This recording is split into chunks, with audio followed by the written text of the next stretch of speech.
What's up, YouTube? What's up, Twitch? What's up, Sifters? It's time for GameFace, episode 452, right here on Sifted Games at sifted.net. I'm Shane Satterfield. I've been doing this for about 30 years now, and alongside me to discuss all the biggest games and stories for the week is someone else who's been doing it just as long, and that is Matt Keil. How's it going, Matt? All right. Not quite as long. Not quite, but pretty close. Mm-hmm. Yeah, I got in a little bit earlier. I was doing it in college, but you graduated college and then started doing it. Yeah. So well, I mean, what was it? I started going to E3 in '99. Yeah. I didn't get an actual job in game stuff until the end of 2000. Yeah. So. And I mean, I didn't have like a real job until like 2000. I mean, I was running my own fan site up until then. Yeah, and I wasn't even doing that. I was just we were lying to the ESA about being an audio company. Is how we did that. Where we formed our own fake company and made business cards and everything. We that's how we went to E3 for the first couple of years we went. And then after the first 2 years I was there legitimately. Yeah. Well, in hindsight, I should have never taken the job at GameSpot, and I should have kept running my own gaming website, because we were literally one of like three street level gaming. There was like IGN64.com, and like they were just starting out, and like then you go to like official Nintendo BBS boards and stuff like there was nothing. Yeah, they're very very small, very very insular. It's also like that world doesn't exist anymore. No, like there aren't websites anymore. Like no one remember web rings? Yeah. Remember like there was like there were whole rings of content that people would make themselves about the stuff they liked, and that just doesn't happen anymore. Yeah. I mean, I still type in website URLs.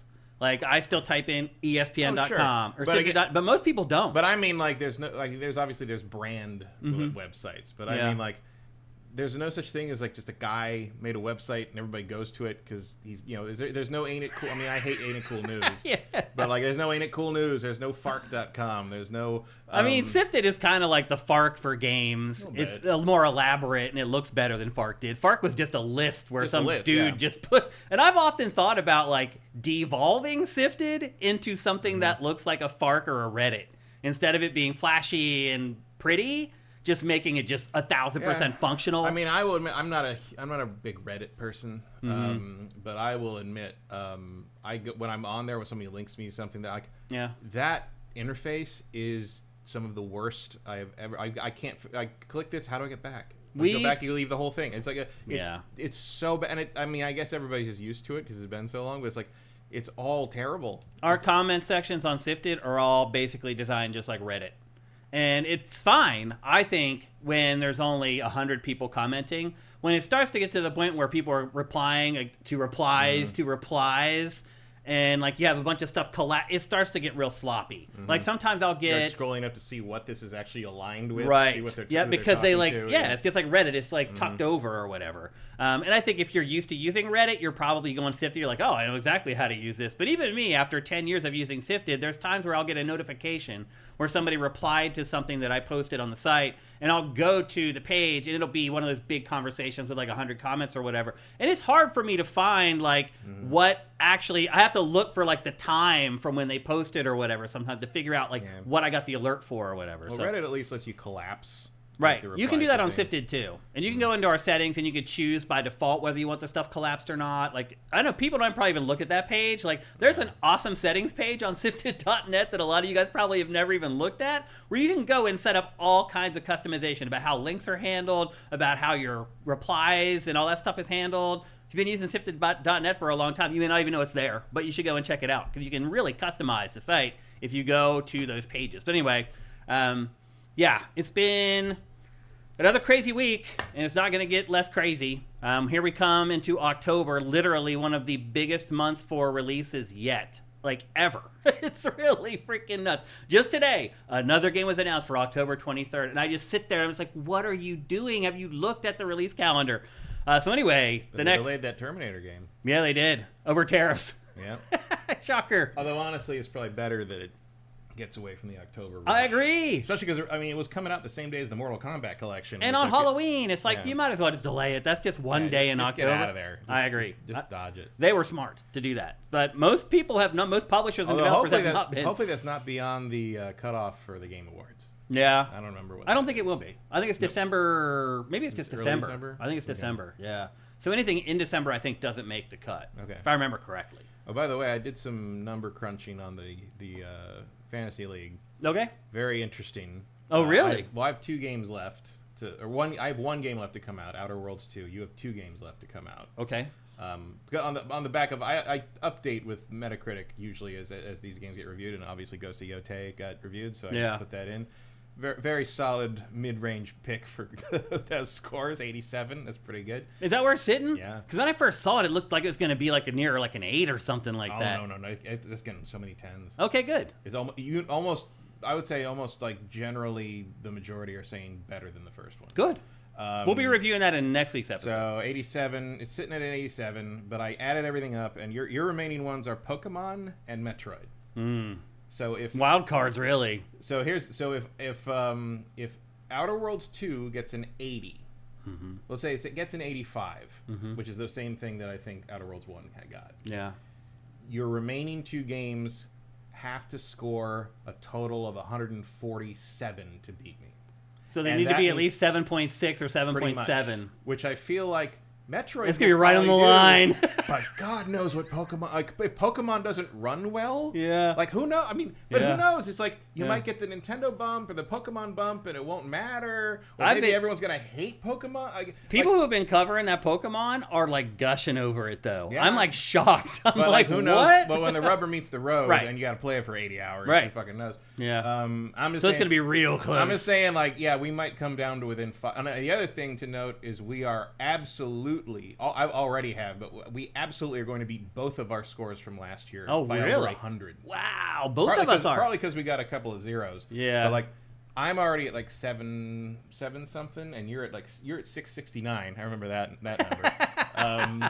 But, like, I think that your winning score last year was, like, 703. Wow. So we're already crushing that. We're doing way better than last year, no matter which of us wins. But I think, man, if I had to bet, I would probably bet on you. I mean, Outer Worlds is probably going to get higher than an 8.5. It might, but that still only means you need like 5 more points. That's not easy to come by. But it's like, God, like you just don't know. Like the way Metroid Prime 4 looks to me right now, that 7.7 might be generous. But they're not going to give that review to you. You know what I mean? Like editorially speaking, you're not going to get that review. They're going to give it to the Metroid Prime guy. You're going to give the Metroid guy. You're going to give it to... Although I'm a Metroid guy. Yeah. And I'm like... Yeah, me too. I don't think I'm as down on it as you are, but I'm just like, that's not what people aren't getting why I thought the motorcycle was so weird. People are like, it's a cool motorcycle. No, why would there ever be a motorcycle in that universe? We're in the future. No one's going to ride a crappy 2-wheeled piece of crap from the Earth from, like, 1995. It just doesn't make any sense. Why wouldn't it be a hover? Right. You've clearly got repulsor tech. Again, that short... Like, there's no reason to have something that requires terrain interaction in that universe. It makes no sense at all. None. And it was so funny watching the Nintendo fans come to that short and try to defend it. It just went completely over their heads. What do you mean? She looks cool riding a motorcycle. It's like, no, you're not getting it. I mean, she does look cool. Like, I'm going to get the amiibo. The amiibo looks cool, but it just doesn't make any sense. Yeah, it makes no sense at all. Like, I get that everybody loves Akira, but... Seriously. But anyway, how are you guys doing? Hopefully you guys are having a good week filled with awesome video games. We have another great show for you guys today. We're going to go through Sony's State of Play. Yes, also Andy T. Monahan, that's true. And also she is a ball. Right. It's like she can probably move faster. I said that in the short even. You don't need transportation. Why doesn't she just have a turbo ball mode where she turns into a bigger ball that rolls faster? Which she has in other games. I know! Nintendo fans are just, a lot of them are just such suckers, man. Like, they will literally, whatever Nintendo pours in the bowl, they're just going to lap it on up. It's sad. Just watching these comments, I'm like, are you even thinking for yourself anymore? Have you lost the ability to do that at this point? Like, I get one of the basic human things when you've been deprived of Metroid Prime for that many years. It's just like, whatever. Just give it to me. Jesus Christ. And I understand that angle. Sure. But, like...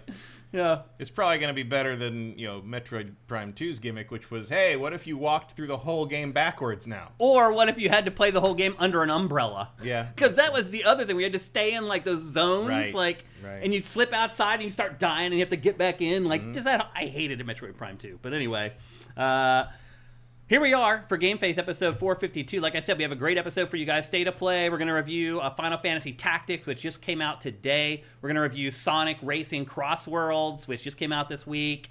We're going to go through Tokyo Game Show 2025. Just a little tip for next week. We'll have Ghost of Yotei. Also, I am in the beta for Call of Duty Black Ops 7. That kicks off, I think, tomorrow or the next day. And so we'll talk about multiplayer Black Ops 7 in next week. I'm just telling you, the rest of the year is going to be awesome on GameFace. You're not going to put yourself through Hades 2? I am. I mean, I already played a good bit of it because I've been in the early access thing for the last year or whatever, so I don't have to spend that much more time with it, but I'm gonna. And we'll talk about Hades 2 in next week's show. And it's gonna get to the point where we're gonna have to pick and choose which games we cover and which ones we don't, because there's just too many. There's too many for two people to cover in October. It's just the truth. So we're not even talking about baby steps. Right. And we're probably not gonna. We're just going to have to keep on trucking. So maybe... I did play that. But you did? Yeah.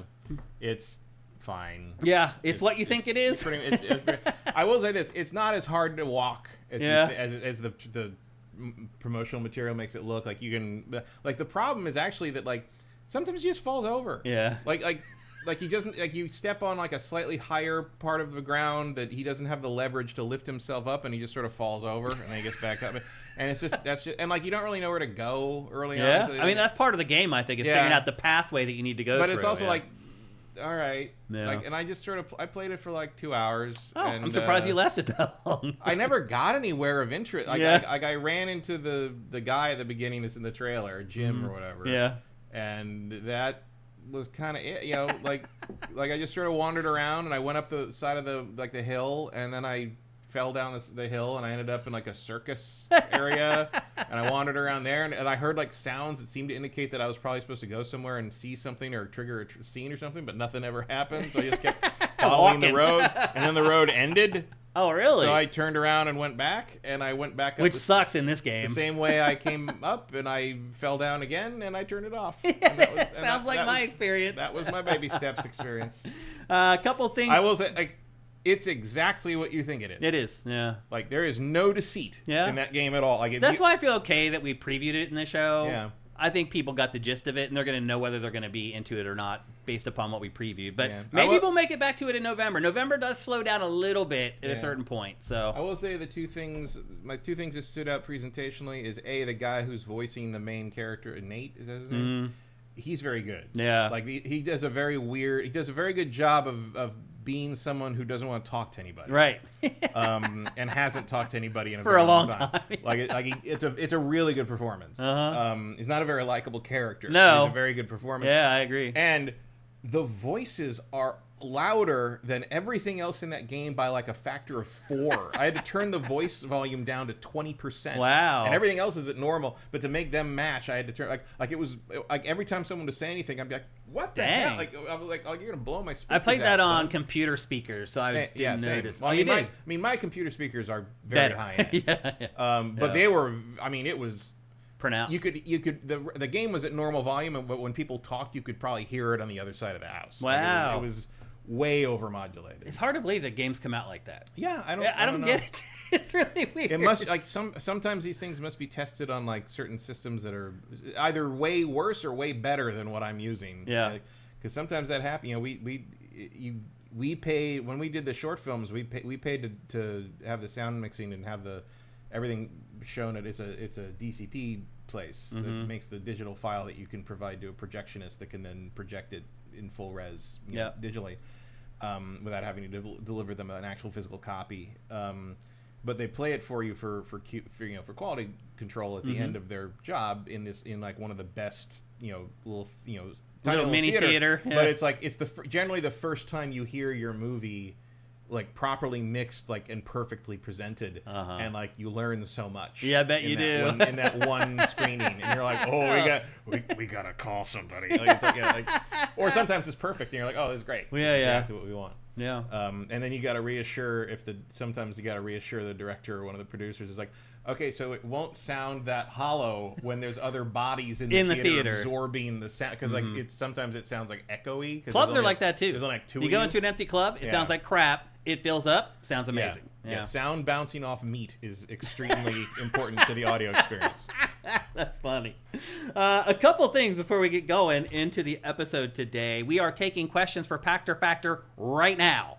So if you're watching this on YouTube, you can go to our community tab. There's a little post there that you can reply to. You can go to sifted.net. There's a post you can reply to. You can go to our Patreon at patreon.com/sifted if you want to give us a pledge.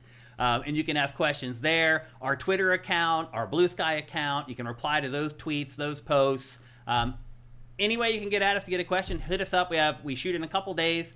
So you have another day and a half probably to get your questions in if you want to think about them for a little while. So much stuff going on right now. There is no shortage of questions. Of course, go check out the Yahoo Finance Pactor interview debacle going on right now. Or not debacle, but everybody's screaming about it. We just added a bunch of subscribers on YouTube. Yeah, you always know Pactor said something when that happens. Yep, so. You always know. I'm like, something happened somewhere when you get this little bump of people that just show up out of nowhere.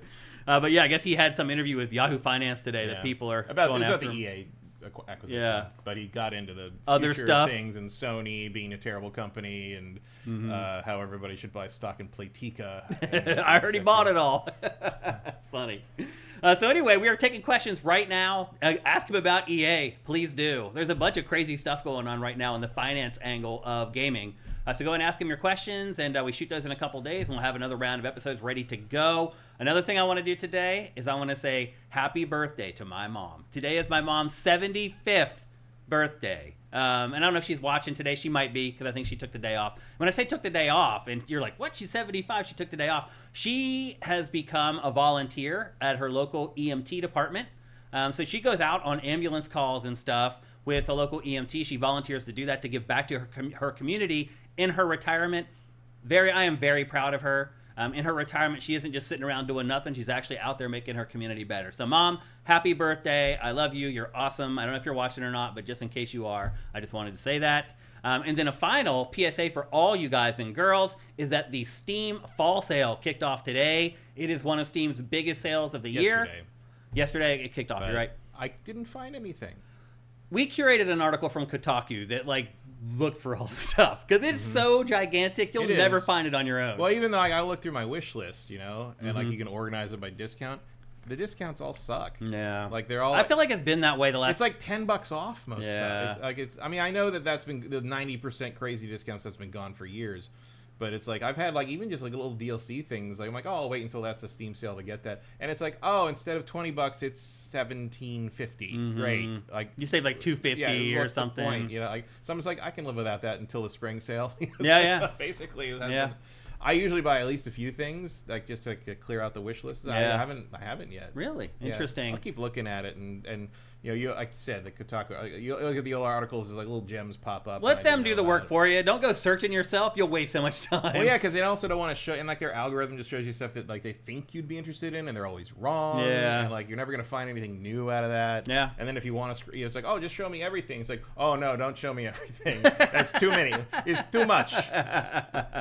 It's too much. Let me sum up. Yeah. So anyway, we do have an article curated to sifted.net that sorts through a lot of that stuff and kind of bubbles up the really good stuff. But one of the biggest Steam sales of the year is happening right now. But you're right, Matt. The last couple that I've checked out, the deals have not been like they used to be. Yeah. Where you get a $20 game for $4.99. I'm waiting to get the PC version of Spider-Man 2, but it will not drop below $47. Really? It's just still sitting there. After all this time still. Yeah. Wow. That's surprising. I mean, it's not like I need it right now. Right. So it's not a big deal. But I'm like, but still, it's like... But I already bought it on PlayStation 5, so I don't want to pay full price again. Yeah. So I'm just like, I'll wait until that. But I'm like, it's just not going down. It's probably still selling. Same with Last of Us Part 2, God of War Ragnarok. I'm kind of like, I'd like to play PC versions of those eventually, and they're just not going down. They're sitting there like they're Nintendo games. Huh.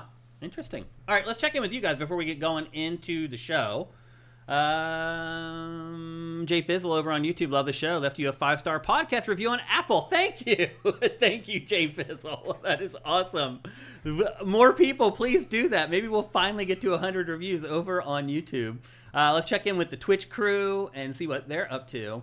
Retro Modern Gamer says, I missed the Steam sales where each day they had new insane deals to keep you coming back. Or the community voted. That's right. For the sales you wanted. The daily deals were a cool idea. I totally forgot about that. How you used to be able to vote on the deals. Yeah. Yeah, that was awesome. Every day there was stuff that was extra discounted and would only stay that extra discount for a day or 3 days or whatever. Flash sales. There was a reason to look at the Steam sale every day. Yeah, not anymore. That's been There's gone really for not. a long time. years. Cinetai says PlayStation doesn't drop the base price on Steam games, I don't think. They do eventually, but it takes years. And sometimes it's just like Returnal, I think, has his base price drop, but like that's Returnal, you know. AJ the Legend says, I got Shadowgate today for $3. That's a good deal. Yeah. I'll take that. I think I have like 4 copies of Shadowgate throughout all my weird libraries. Squishy Muffin says Ni no Kuni for €5. That's not bad. That's good. See, that's the thing is like I have all the stuff that's like deep discounted. Me too. Because it's all been $3 at some point. Yep. Cinetech also says I have lots of 80% discounts, just don't have time for 95% of the backlog. I mean, I think everybody's at that point at this point because we get so many free games. It's like, if you're an Amazon Prime subscriber, and you can help us out with Amazon with Twitch Prime, you get like 20 free games a month. Like if you go to twitch.tv, not that they're all things you'd want to play. Most of them are not. Like generally there's like 4 or 5 every month that I would actually consider playing. But still, that's 4 or 5 free games every month just for being an Amazon Prime subscriber. And you can also help us out with $2 a month with Twitch Prime. So yeah, there's lots of ways to get more money and more value out of your Amazon Prime subscription than you think. Far Cry Primal for €2. That's pretty good too. £2, but like no, I think I could make a strong case for Primal being my favorite Far Cry game. It's really good. I really like it. I like it too. Lots of people wishing my mom happy birthday. I don't know if she can see this, but if you can, Mom, look at this. Look at all the sifters wishing you. It's actually the 75th Eric Cartman. It's not the 70th. She's had a 3/4 of a century. She won't mind. Yeah. Actually, you're right. Let's go with 70. She'll love that. Let's see. AJ asks, have you seen One Battle After Another? No, not yet. I'm interested in checking that out. I'll probably get to that. I will say, the trailers for that looked awful. They do. They really look They're awful. so uninteresting. They're very bad. They're just like, we have Leonardo DiCaprio, and that's all we need. It's like, yeah. That's what it seems like. They're like I went to see what did we see? Jaws. We saw the Jaws 50th anniversary thing. Yeah. And when that came on, everyone in my group, everyone went. When the trailer for One Battle After Another came on, everyone in my group went, ugh, at the same time. Because we've seen it for like 15, 16 times. And it's just like, we're all going to see it because it's Paul Thomas Anderson. Obviously you're going to see it because it's him. Like it's he's a great director and he never disappoints. Really. But like, man, that trailer is bad. It is bad. I have no interest. LeBeau, look at you again. 269. Is it sex or SEKs? That's Swedish Kroner. I don't know if you say the SEK. Yeah, I don't know how you pronounce it in English. I think you just say Kroner. Kroner? It's just Kroner. Okay. But like, it has the SE, so obviously if you're in Sweden, you don't need to specify who's Kroner. That's just the currency. Thank you, LeBeau. That is awesome, man. I really, really appreciate it. And again, anytime you do something like that, if you want to ask us a question, just put it in there and we'll be sure to answer it. First thing I need to do, though, is like that. So I can thank you at least in one way. But thank you. That is amazing, LeBeau. We appreciate it. Gustav says, I will buy Necrophysis that Matt recommended. Oh, yeah. That's a good one. Detox, thank you for wishing my mom a happy birthday. That's awesome, man. Kronor, LeBeau says. Kronor, yeah. Thank you again, LeBeau. You're awesome, man. Immortan Joe says, all my friends have canceled Battlefield 6 pre-orders. Is that because EA is now owned by Saudi Arabia? Yeah, I think that's what's happening. Is that what's happening? And I can understand that perspective. You ain't getting your 100 million players, I don't think. They probably aren't now. I don't think that many people will do that, but enough will that they'll notice they were never gonna. I was looking that up, and like the top selling Battlefield game is Battlefield 1. Which sold 25 million copies. Mm-hmm. The total number of copies sold by the whole franchise is 80 million something. So that's how big of a chunk of total Battlefield sales of all time Battlefield 1 was. Yeah. You are not getting 100. You're not getting 100 It'll never happen. And we're gonna talk about EA being bought. We're gonna talk about Doug Bowser leaving Nintendo. We need to leave some time for the lightning round. May not be so lightning strike today. We're gonna need to leave some time for that. So if I do rush through some of this stuff a little bit, you know why? Because I'm gonna make sure we have enough time to talk about those 2 huge topics. Maybe they did deserve their own topic in GameFace today, but there's so many other things going on. It's hard to figure out and prioritize. Sidentai, glad I don't work under EA in any capacity. Well, I think a lot of people may feel differently about that if they're on the verge of losing their jobs, because there's not a lot of development jobs out there because all the jobs are going away instead of being created. I'm sure everyone who works at EA right now wishes they also did not work at EA. Yeah. And work somewhere else. Yeah. Everyone I know who used to work at EA is real glad they aren't there anymore. Yeah. Even if they got laid off when it happened. David5807, thank you for Twitch Prime. That's freaking awesome. Terminator's finished. The delay is for the physical items. Yep. Mm-hmm. Yeah. Tariffs. They couldn't get them manufactured. That's one of the board games I backed. Revealed this week that their shipping, because of tariffs, the shipping cost would be $103. So they came up with an alternate idea that you can lie about what's in the package. No, the alternate idea to opt in is they did a sea freight option, which costs nothing, but it takes 6 to 8 weeks. So you'll get it like 2 months after people who paid for the $103 air freight. And I'm like, I'm not need it right away. Things to do, so we'll wait for that to show up. Curtis O'Neill, thank you for $14 Canadian donation. Any thoughts on RoboCop Unfinished Business DLC? I have not played it yet. I haven't played it, but I've heard nothing but good things. Really? That game's great. It is great, but the reviews for that DLC have not been actually encouraging. Most people have said it kind of feels like haphazard and kind of thrown together. But I haven't played it. Everyone whose opinion I trust that I know has said, like, just if you liked the rest of it, you'll like the DLC. Okay. Well, you may remember that Matt and I both loved the base game, RoboCop. We both heaped praise on it when we reviewed it. So, my guess is if it's more of that, we'll probably like it as well, but neither one of us had a chance to play it, unfortunately. And Curtis, thank you for your donation, man. That's amazing. Still trying to get to the DLC in Assassin's Creed Me too. I think I'm just going to give up. I don't think it's going to happen. Surly Mexican, thank you for Twitch Prime for 71 freaking months. That's amazing, man. The images on SIFTD help me decide whether or not a piece of content is worth checking out. Yeah, the thumbnails. I hear you, but like if you think back to game trailers when it was booming, it wasn't flashy. There weren't a lot of graphics. It was almost like a database. Yeah, but that was a different time. It was, but you go and you look at Reddit, and that's a community that everybody uses, and that's all it is. Yeah, but Reddit is the exception for some reason. Yeah, it's bizarre, isn't it? Reddit can be as primitive as it is, and nothing else can be. It's weird. It's bizarre. I actually love the look of SIFTD. I still like it. I think it's held up all this time. Some of that's inertia, like that, and like 4chan, and even like Reset Era to some degree. It's like that. Those are relics of another time. Like my niece and people her age, like they don't understand the forum idea. They're Discord and all. The idea that you're not talking in real time is crazy. To the younger. No, kids. you're right. I love the look of SIFTD, actually. It's not that I don't like it. It's just like you're always kind of looking at what can we change, what can we do to make it more appealing or whatever. So I'm always thinking about it. But I actually like the look of SIFTD, particularly since we went to the 3-column SIFT instead of the 2.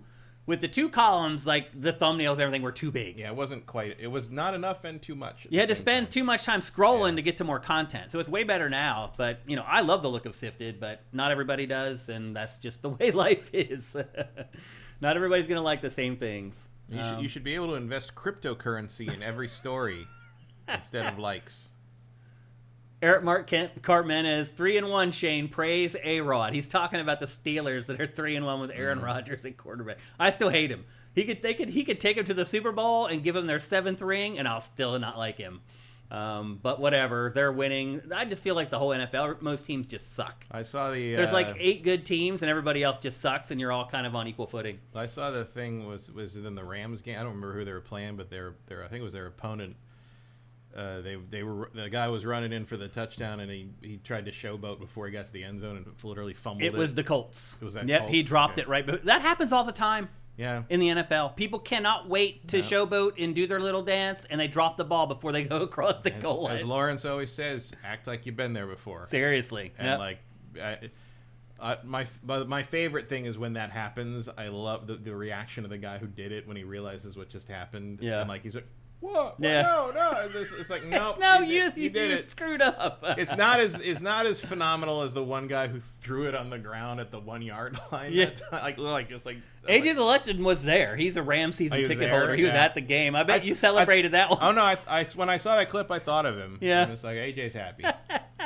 Joaquin Dragon says, "Are you excited for the halftime show?" In all honesty, I don't think I've ever heard a Bad Bunny song. No, I could not name you a Bad Bunny song at all. I have no opinion. But he seems like a cool dude. He seems nice. He seems like a nice guy. Yeah. Seems like a very good bunny. Yeah, really. Actually. Oddly enough. So, but I don't know his music at all. No, I don't. Probably the first time I hear his music will be that during halftime show. Me too. Yep. Okay. Well, we checked in with y'all, and we're about ready to get on with GameFace episode 452. But before we do that, here's a word from our sponsor. And stay tuned because we have a big update on LS Cream. It's LS Cream, the fine cream liqueur crafted by fellow gamer and sifter Stevens Charles.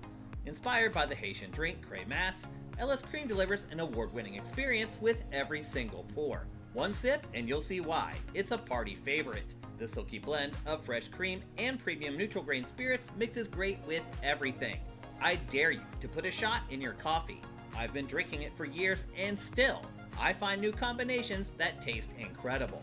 LS Cream is the kind of drink that keeps surprising you thanks to its notes of vanilla, cinnamon, nutmeg, and coconut. Take it to any gathering and watch it steal the spotlight. We've never seen anyone resist. Ready to join the fan club? Head to creamls.com/sifted for recipes, retailers, and online orders. That's creamls.com/sifted.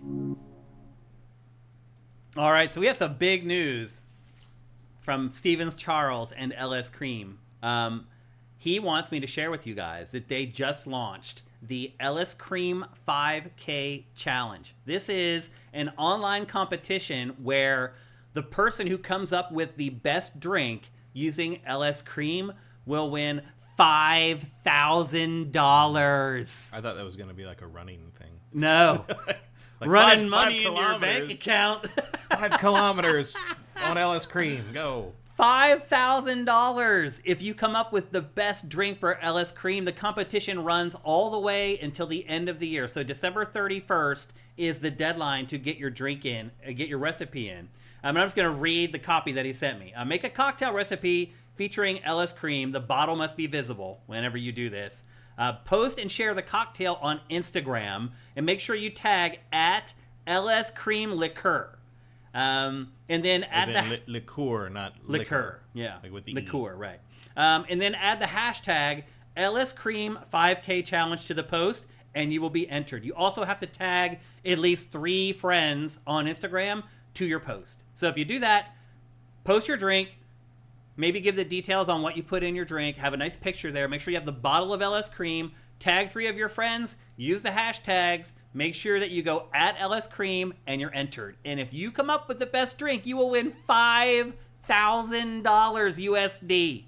That is amazing. So anyway, go to creamls.com/sifted. Get over there. Look at some of the recipes that are there. They may inspire you to come up with your own drink with LS Cream. This is big money, people. So get on it. Again, join the LS Cream 5K Challenge. You could win $5,000. Do it. Actually, just as a note, I will put this stuff in the comments of this episode so that you guys have it. I'll do that both on YouTube and I'll do it on Sifted and on our Patreon so that you guys know exactly what you need to do. But I just wanted to mention it in the show as well. And obviously, Stevens Charles wanted me to mention it too. So big, awesome, create your drink sweepstakes coming up. And I hope you guys come up with some cool stuff that I want to try out. All right. Now it is time for Sony State of Play.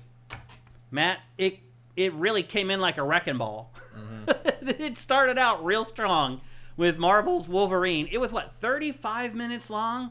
About that. Yeah. But it was packed with games. We're going to talk about maybe 8 or 9 of the games, and they showed probably 20, 25, something like that. So there was a lot of chaff, ultimately. Yeah. And we'll get to the chaff. We'll go through all the big stuff, and then we'll give you the rundown of everything that was there so you get a good idea of it. But obviously, Matt, the big story here is Marvel's Wolverine. Finally, we get a real look at Insomniac's take on the Wolverine, coming exclusively to PlayStation 5 in fall of 2026. So we have Ghost of Yotei, and then we have Sorrows, which we're going to talk about in a minute. That's March. And this. And that's it.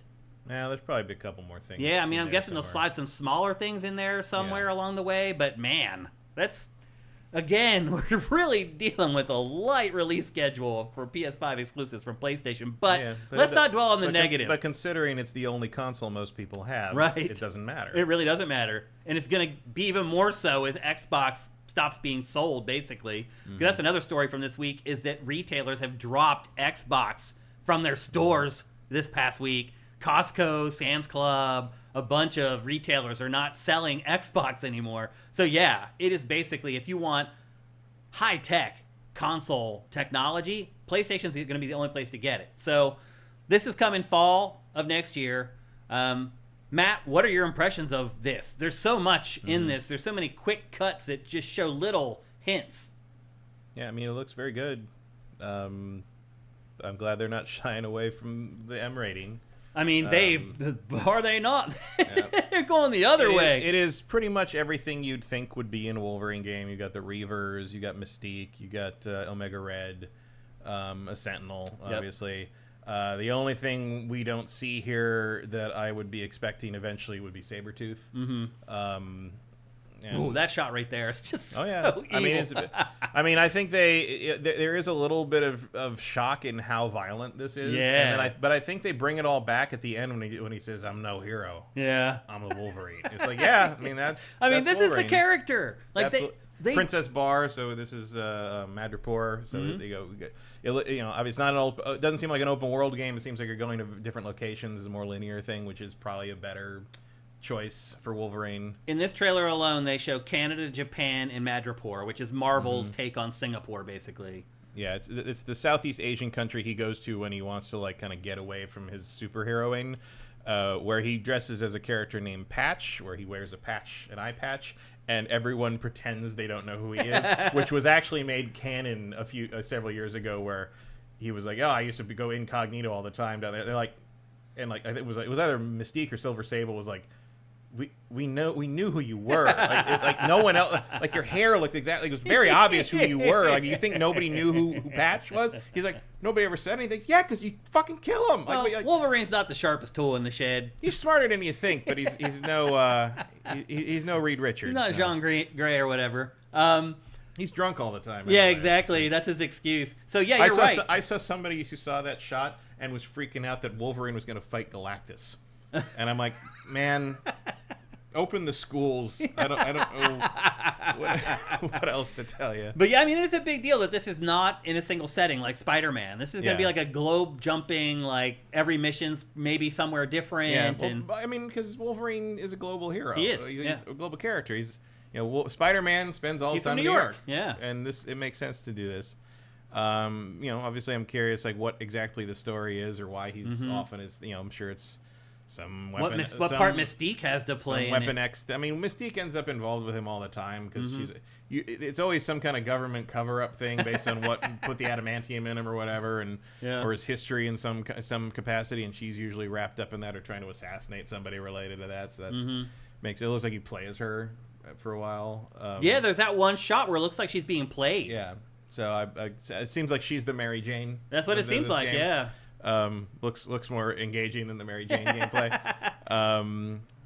So yeah, I'm curious if other X-Men will show up in this. He's definitely got connections to some of them that would make sense for them to be in there. Jubilee or Kitty Pryde or stuff like that. Because again, this is leading into a 2030 X-Men game according to that schedule that was hacked out of them. Which did say this was coming fall 2026. It did. They're on schedule. Funny. That leak is still paying off. Very, very exciting. And it was fun to see, as you noted when you got here today. One of our old X-Play interns is a project director on this. She's in the video, the behind-the-scenes video trailer they did, the gameplay overview trailer. Jess Reed, XG4. I remember she joined X-Play as an intern when she was like 22. Yeah, and which was old for an intern. Yeah, well, usually they had to be in school at the time, but she was. And that's usually when most people graduate. We hired her as an AP when she was 22, and she was. I think you're right. Yeah, I think that's what happened. But we knew her back in the day, and she was one of our best, and so it's very cool. I mean, she's been in Insomniac for several years, but it's very cool to see her. Running the show in some capacities, because she always should have been. She was always one of the sharpest we had, and was always destined for bigger things. So. Yeah, for sure. And she hit it. She hit it for sure. And working one of the best places and some of the best stuff with the best people. It came up roses for her, undoubtedly. Where she belongs. Yeah. I think the one thing that stood out for me most about Wolverine was the gameplay variety. Yep. After playing games like Spider-Man and things like that, other superhero games, this game you really are just doing so much stuff. Not all of it looks great. Like the motorcycle stuff, it seems a little corny. Like there's the one shot where he's like riding off of a tree branch, and I get that that's like part of the mythos and everything. But I'm guessing that's gonna be very. It's gonna. I mean, I think it's gonna be canned stuff. I think it's gonna be like Uncharted. I think Uncharted is kind of your template touchstone for this. In terms of sort of that structure. Yeah. Which I am 1,000% cool with. It's cool. Yeah, I think it looks awesome. So we'll see. I mean, it looks, it seems like they are taking some cues from that old the Wolverine Origins game, which was infamous by Raven, which was infamously one of the best superhero games ever made. Yeah. By accident, because the Wolverine Origins movie got delayed a year, and so they were already done with the game because it was supposed to come out then. So they had a year. Raven had a year to just polish it. Yeah. And that game was basically it was a God of War clone, more or less, but that game still holds up. Like that is still one of the best superhero games ever made. Yeah. Because it captures the character so well. They're allowed to make it R-rated. And then because that was the thing, was Wolverine Origins the movie was going to be R-rated, so they were allowed to make the game M-rated. Right. And then Wolverine Origins the delay was partly to reshoot some stuff to make it PG-13. And they were like, well, Too you have to late. make the game. And Raven was like, we Well. would have to basically make a new game for Yeah. that. Like, we can't do that. And so they kind of reluctantly allowed it to come out as an M. But damn, that game's good. It is good. And again, guys, can you put the Marvel games back up for sale at some point? I know that was all kind of tied up in a bunch of Activision shit, but hey, Microsoft, figure that out. Seriously. Why can't we buy Ultimate Alliance? Like, what the hell is you're going right. on? Yeah. Like, get it done. I hear you. Licenses. I know, like, but Always now, complicated. but But yeah, Microsoft can figure it out. Microsoft can figure that out. They, Yeah. they have Disney's phone number. Like, get that shit together. I think the thing that stood out for me the most from this trailer of the Wolverine is that it just captures the rage and the intensity of the character.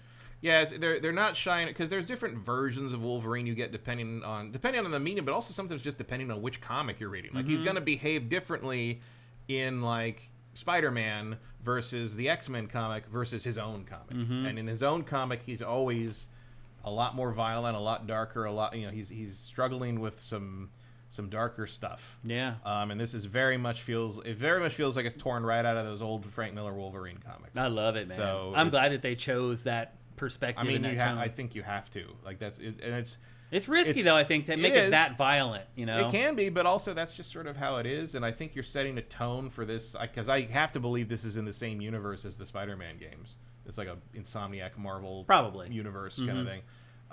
But you're setting the tone for how the X-Men's going to be played. And the X-Men should also be pretty down and dirty. I hope it's like this. Like the That modern would be awesome. like the modern X-Men stuff is played much more like they are a paramilitary force that has been trained as child soldiers by a shady motherfucker. Yeah. Which is exactly what a lot of people don't know this, but the version of Charles Xavier that's like a kind Dumbledore figure, that's an invention of those movies. It is, like yeah. that's because Patrick Stewart is that. Right. It's not because like Charles Xavier in the comics is a shady, lying, He's cutthroat. That's the interesting dichotomy between him and Magneto. Is Magneto wants to do horrible things, but he is very straightforward with you. He's about just what he wants honest to do. about it. He's very honest about it. And Xavier has this idealized dream Right. that he's like shady behind the scenes, dishonestly doing some real nasty shit to make sure that can happen. And so and that's actually a very compelling choice for a young, like a teenage person or teenage character. Do you want to go with this dude that presents like a cool, a better idea of what things can be, but is clearly fucking with you, or do you want to go with this guy who's proposing something horrible? But he's treating you like He's an honest, equal. at He's least. straight up. He's straight up with you. And like again, probably don't pick the terrorist. Yeah. The magnetic terrorist. Yeah. But as a dumb teenager, like that's You might. an actual. You might. Yeah. And I think that's a pretty believable way to present them.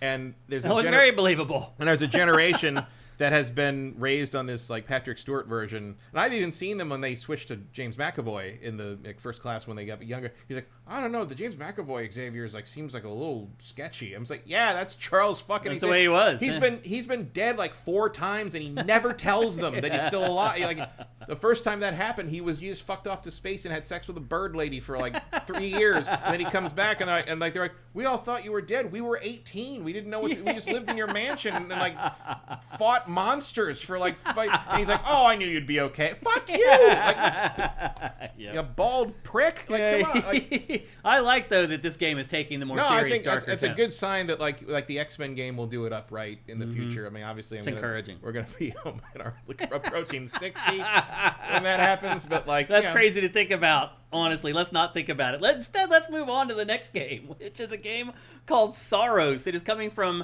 Housemarque. We got an initial trailer for this, and it kind of just looked like a generic third-person shooter in that first trailer. I mean, it looked pretty clearly as some kind of follow-up to Returnal. Yes, in some ways. It definitely shared DNA, but also like all Housemarque stuff shares some DNA, and it kind of like we're gonna integrate bullet hell, voxels, bullet hell into everything. Yeah, and usually pretty successfully. Yeah, and as it turns out, Sorrows really is the sequel to Returnal. Yeah. When it comes down to it, it is way more like Returnal than I thought it was going to be when I saw the first trailer. But it pretty much is just Returnal set in the Middle East. It feels like. Yeah. Like it feels like, I mean, it's whatever planet. I mean, it's actually set in Carcosa, which is obviously a planet called Carcosa, but Carcosa is a Lovecraftian alternate world City of the Dead, dim Carcosa thing. King in Yellow, Hastur. Is it a desert environment? Yeah, it's a big yellow wasteland, basically. Okay. You've seen True Detective season 1? Yeah. That's what they're talking about in that whole thing. Like really? The Hastur stuff, the King in Yellow, all that. The Carcosa is his kingdom. Is like Are you kidding me? No, that's I had no idea. Carcosa goes way, way back. It's not even a Lovecraft invention. It was another author that he took that from and mentioned, but like it's part of that mythos now. Yeah. And I definitely see elements of that in here. So I think you're in for a sci-fi Lovecraftian like cosmic horror thing mixed with bullet hell shooter mechanics. It is a strange game. And the shield actually reminds me of it made me think of what was that?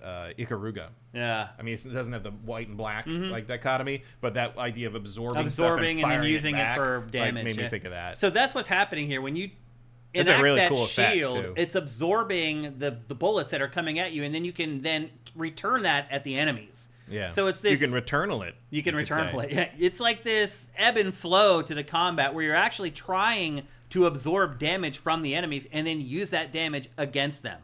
And of course, here you can see all the bullet hell stuff that Returnal was known for. It feels like Returnal with a shotgun and a revive. Mm-hmm. It feels like every weapon in this is a shotgun for some reason. The way that they work and the way that they're like a wide blast pattern. One shot seems to kill everything. It's not like you're shooting these little pew pew like laser guns. I think if you've charged it up, it becomes that. Yeah. For sure. Yeah. So there is some interesting changes to it. That's called the Soltari shield that absorbs some projectiles. And then your power weapons are driven by something called Eclipse energy. And there's something called the Soltari hololog that actually drives the story forward. You have a double jump. Again, the shield where you're absorbing stuff and then using what you absorb as your own weapon. And then there's a second chance where you can be revived in this. But otherwise, it is like Returnal. It's a roguelite where you kind of keep playing the same sections over and over again. But remember, in Returnal, when you would defeat a boss, it would give you a checkpoint. Mm-hmm. So you would have to fight that boss again. So the cool thing about Returnal as far as roguelites go is that it did make it much easier to make progress on your successive runs. And at the time when Returnal came out, that was not what those games were doing. They were generally really punishing. So for Returnal to give you kind of these checkpoints was a big deal when it came out. Not as big a deal now. It feels like most roguelites have kind of softened over time. And so this is softened even more. Now you have a revive option where if you die, it's not really over. But it does still have all the Returnal stuff where once you beat a boss, that's saved. You don't have to fight the boss again. And then you build up your arsenal. When you go back, when you do die, you can get a new gun and power yourself up. So, again, it's a lot more like Returnal than I thought it was going to be. I really thought that Housemarque might have like a departure from what it's been doing, but no. This really is a lot like Returnal. To be fair, Returnal was a huge departure from what they were doing. It was. They were doing top-down twin-stick bullet hell shooters. Uh-huh. So, I mean, I think they hit a pretty winning formula with Returnal, even though maybe it didn't catch fire. Yeah, it didn't sell very well. I don't even know if it ever even sold 1 million units, man. I don't know. I don't think it did. I don't think it ever hit 1 million.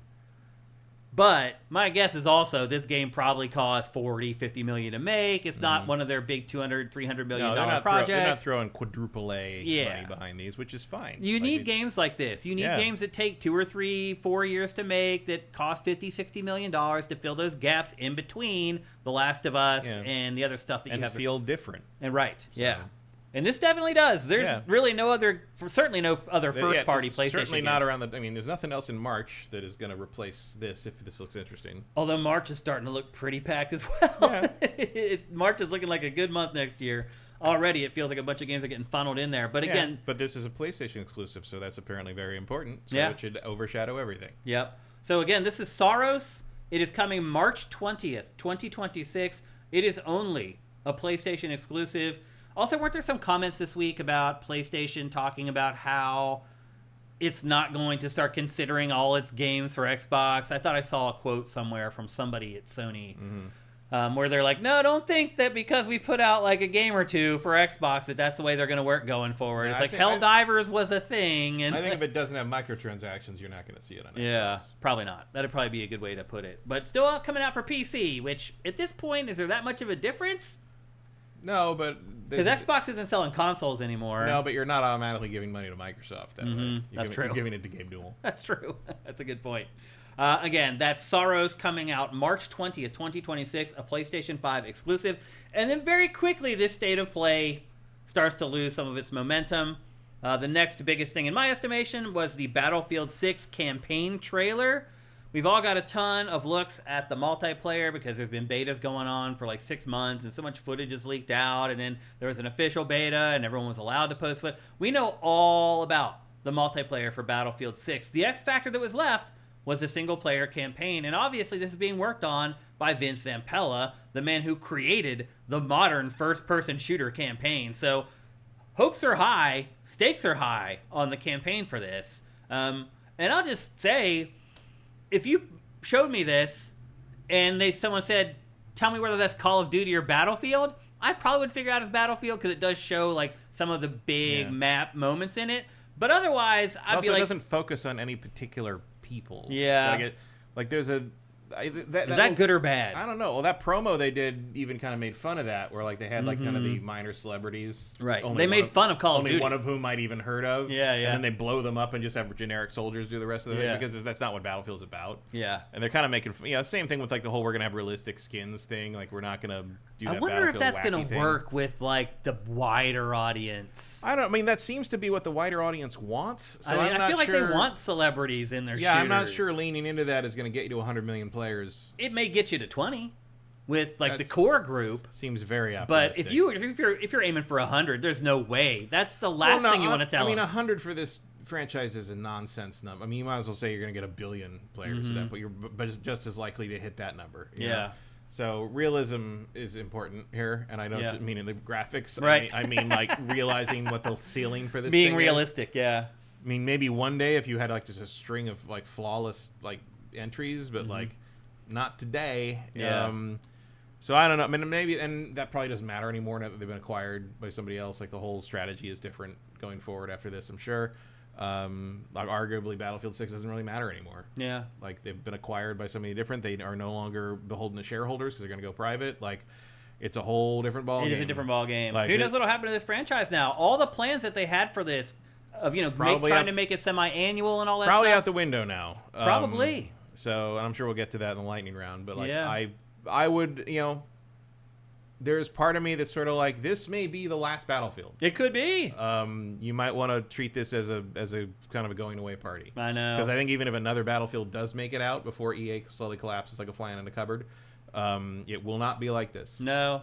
It will be an AI-driven disaster like made by like 10 people. Yeah. What was Crackdown? Wasn't that kind of an AI Crackdown 3? Remember they had that crazy like destruction tech that they were supposed to use, and then the game didn't really work. Sucking. Well, because that was all part of the cloud thing. Like, you can only be done in the cloud. That's what I'm getting at. It's like, it doesn't. That's why I'm drawing the parallels between the two of them. Well, I don't think the cloud was the same kind of thing as AI slop, but like it was just. It's just like the new hot tech, and like how are we going to use it? Let's market it with this game. At least the AI bullshit is driven by larger forces than just the game company, right. you know, just like making shit up. You know, Microsoft was making that shit up.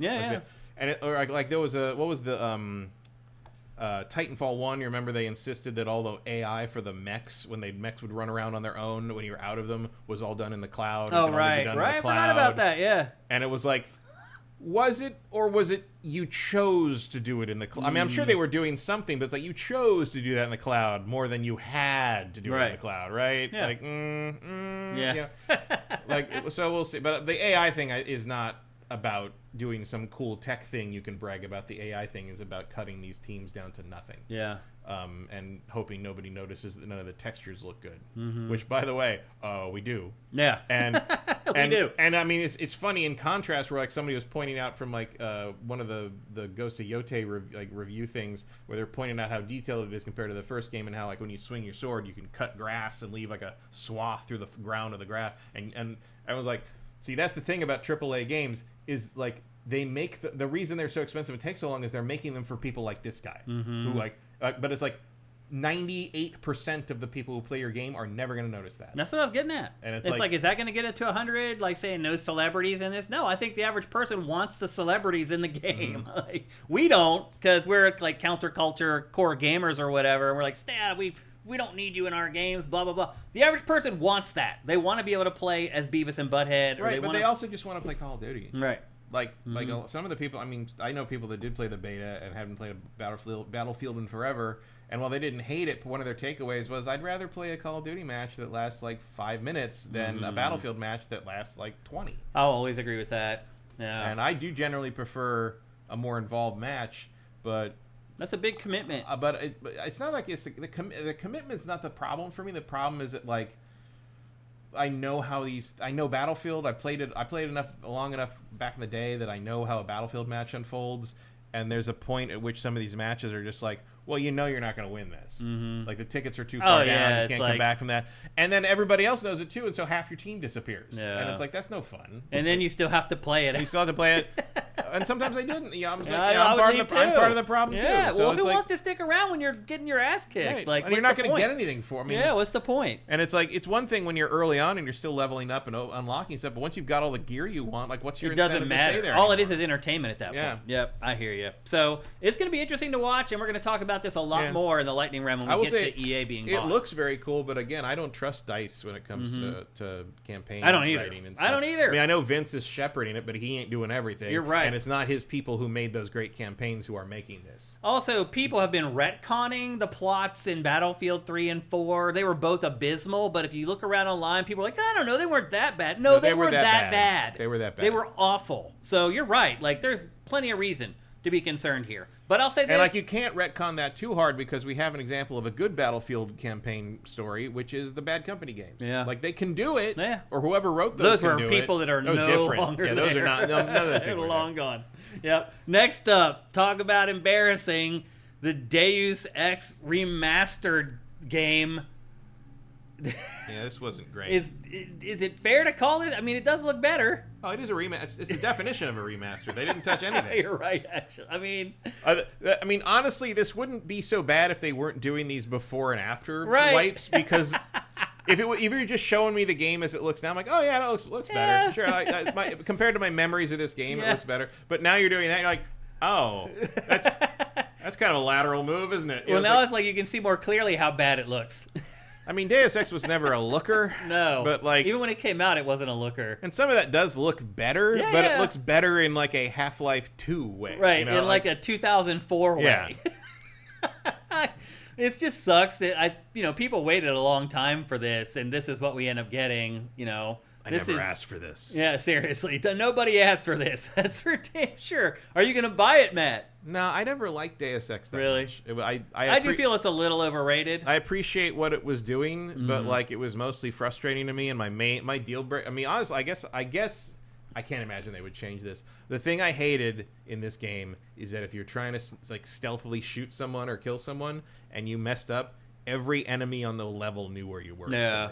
Like, it did not work for Games me. still do that, man, where enemies just know where you are. Yeah, but that drives me crazy. But like, this was the one that was trying to like be real, and you can do whatever you want. And I see it, I get it. It it doesn't live up to what it's trying to do.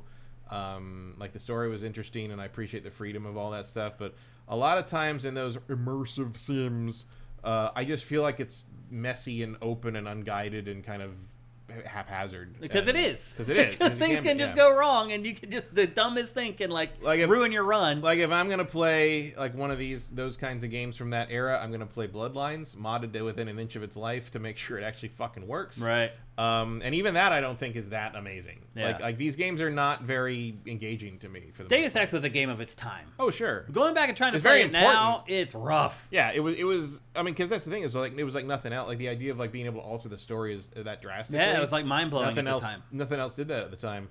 But man, that game was hard to play. Yeah, like and it still is. Like you were compensating for flaws in its action gameplay. I mean, the story driven stuff and the RPG style stuff, great. Like it all works really well. But as soon as you got in any kind of gunfight, and I know there are people are like, well, you shouldn't be in a gunfight. I'm like, yeah, well then to not get in a gunfight, I have to do the stealth shit, which is the most boring thing I have ever done in the world. And especially because around that same time you started getting the thief games, which are like, oh, this is interesting stealth. Yeah. Why aren't these other ones doing that? Yeah. There was never really any one perfect game of that type back then.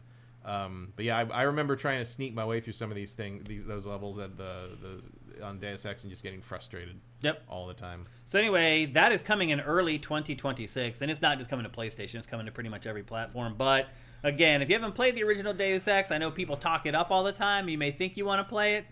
Yeah, this is no Night Dive Studios it's production. not. I'll tell you that much. Yep. This is kind of what I expect from Aspyr, to be fair.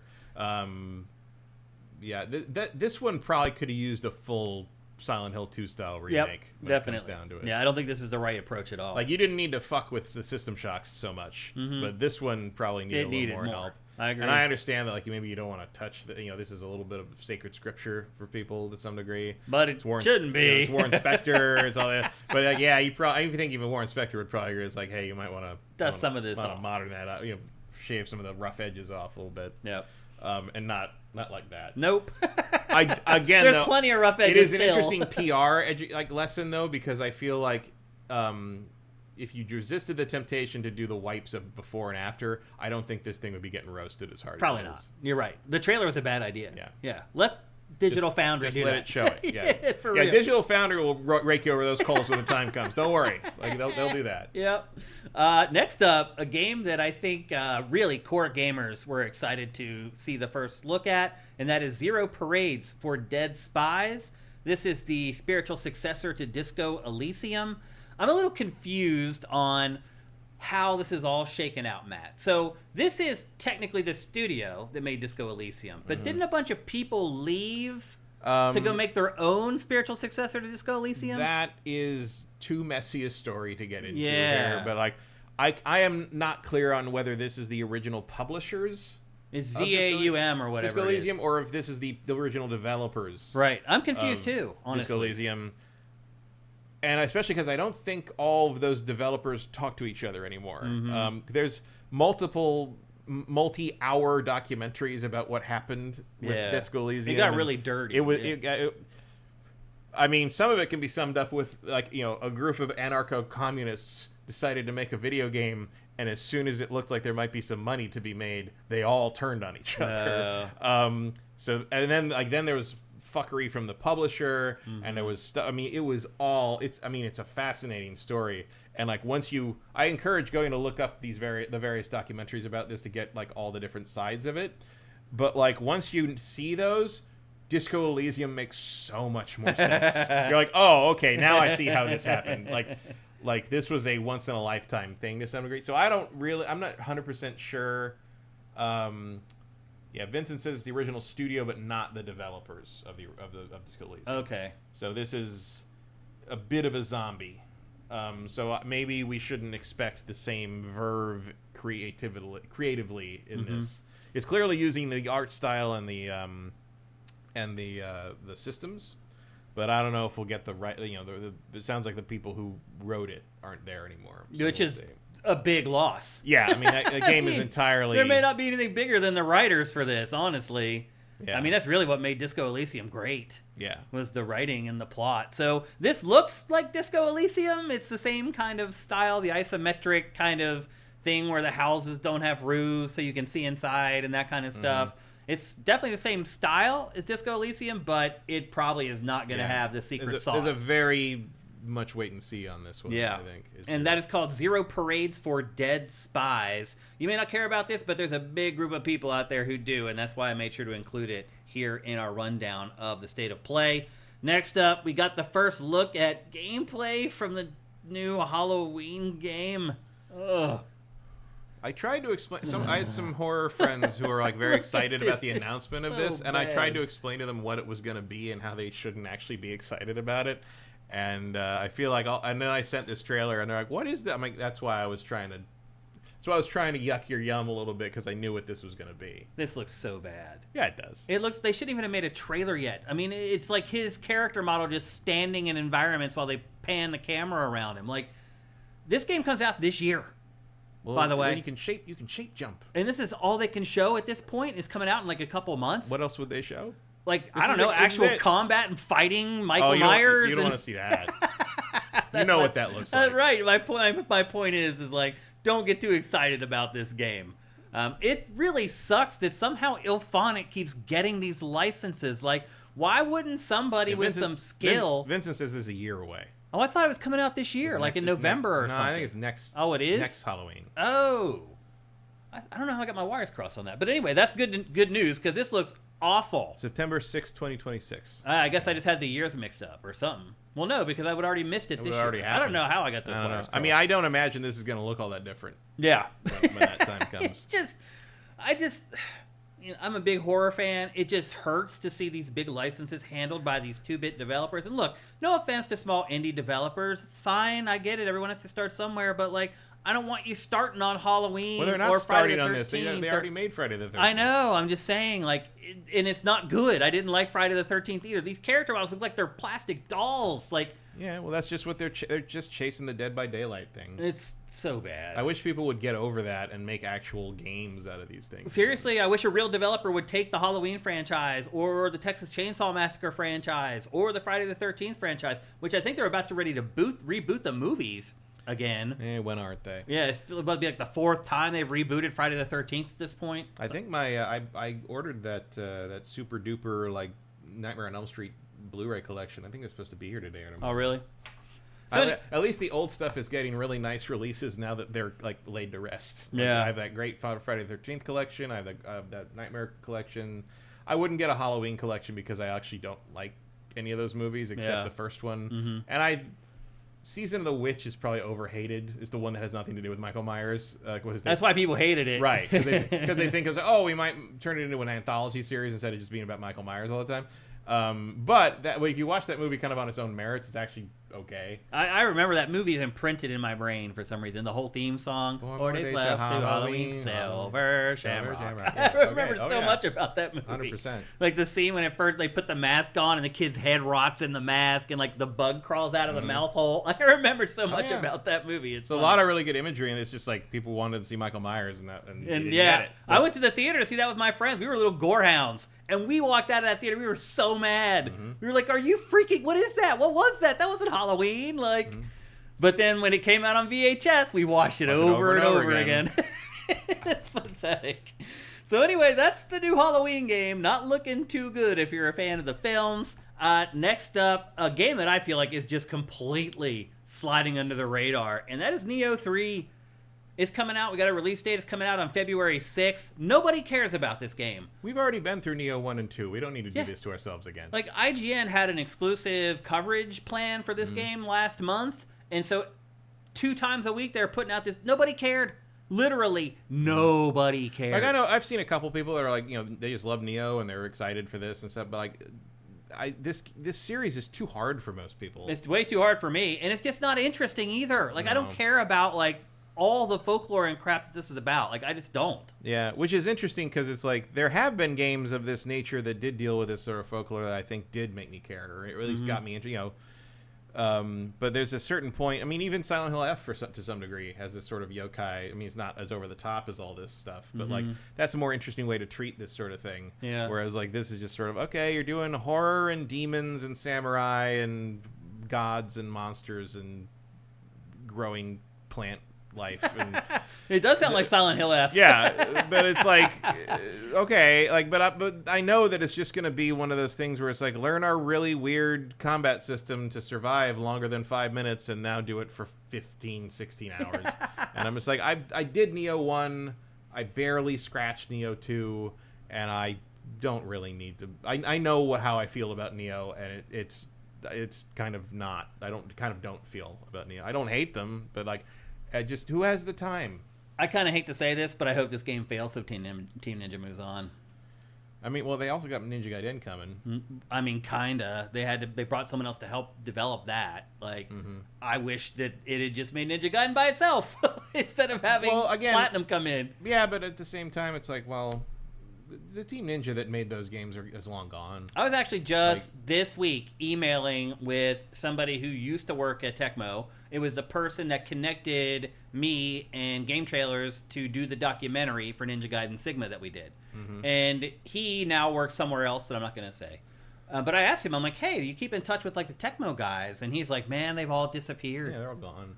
He's like, Kanematsu-san, he's like, no one's seen him for like 3 years. He just disappeared. He was crazy anyway. He said that a lot of those guys were a little off. They were. Like, that's probably why those games were what they were. That's also why the documentary was interesting, because they were off and weird and like... They took us to these crazy places. I mean, Itagaki and all his you're like, how do you guys make these? You're like, you don't do any work. Like, because they didn't do the work. No. There was this group of 50 or 60 people who had to sit in there and slave away on their computers while they ran around Tokyo and did fun stuff. Yeah. Like, I definitely caught the vibe from their developers when we did that documentary that there was the one world at Tecmo that Itagaki and his people lived in, and then there was the world that they lived in. Like, they let us do one interview with the real developer, the person who actually was doing the work, and we started asking them real questions, and they cut the rest of the interviews with the developers. Well, and especially because you'd like go out with them, and then like 4 other developers that you knew from other companies would show up over the course of the night at that bar, at that restaurant. And you're like, oh, you guys hang out all the time. You guys, you guys all know who's going to be where at any given time. Well, they let us interview a female developer, which at the time in Japan was a huge deal. Especially on that team. Yes. And we started asking her real questions about what's it like to be a female. And they were like, no. Like, no, that's not why we brought her out here. Let's talk about that here. Exactly.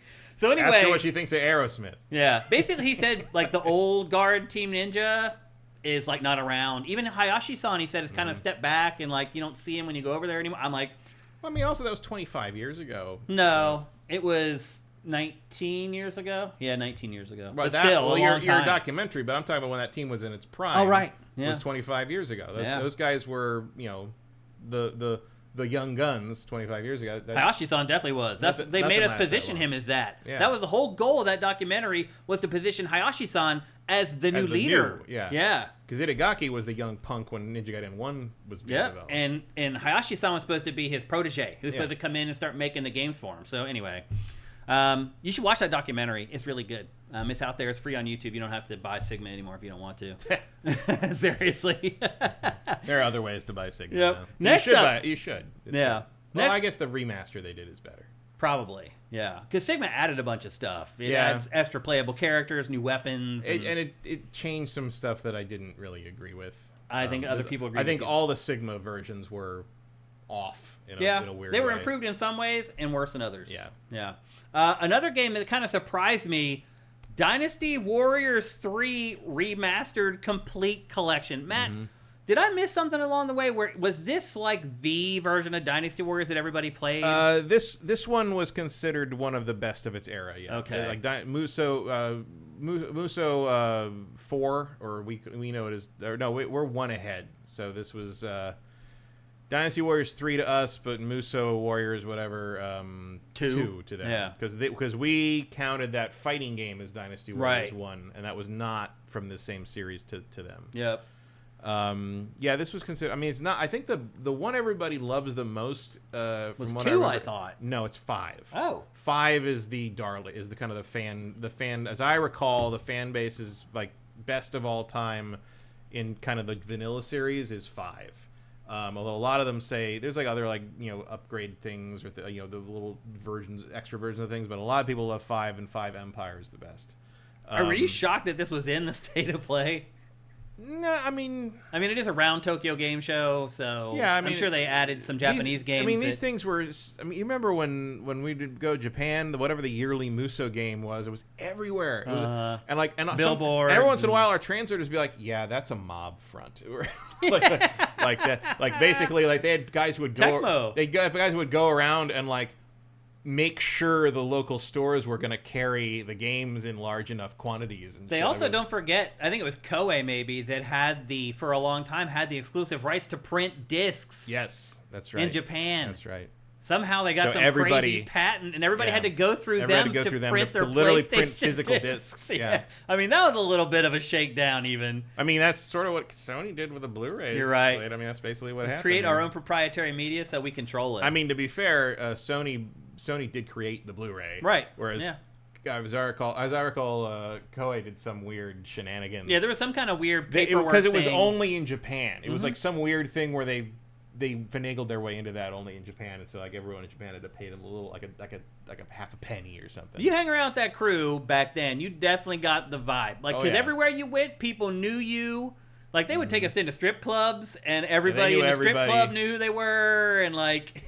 and sometimes, like every once in a while, you get the translator who was young and male enough to like know who these guys were. Oh, right. And they were like excited that they got to be there that night. And you're like, okay, so there's a rep here. Yeah. And I remember that was the same guy who refused to go into a pachinko parlor with us. Oh.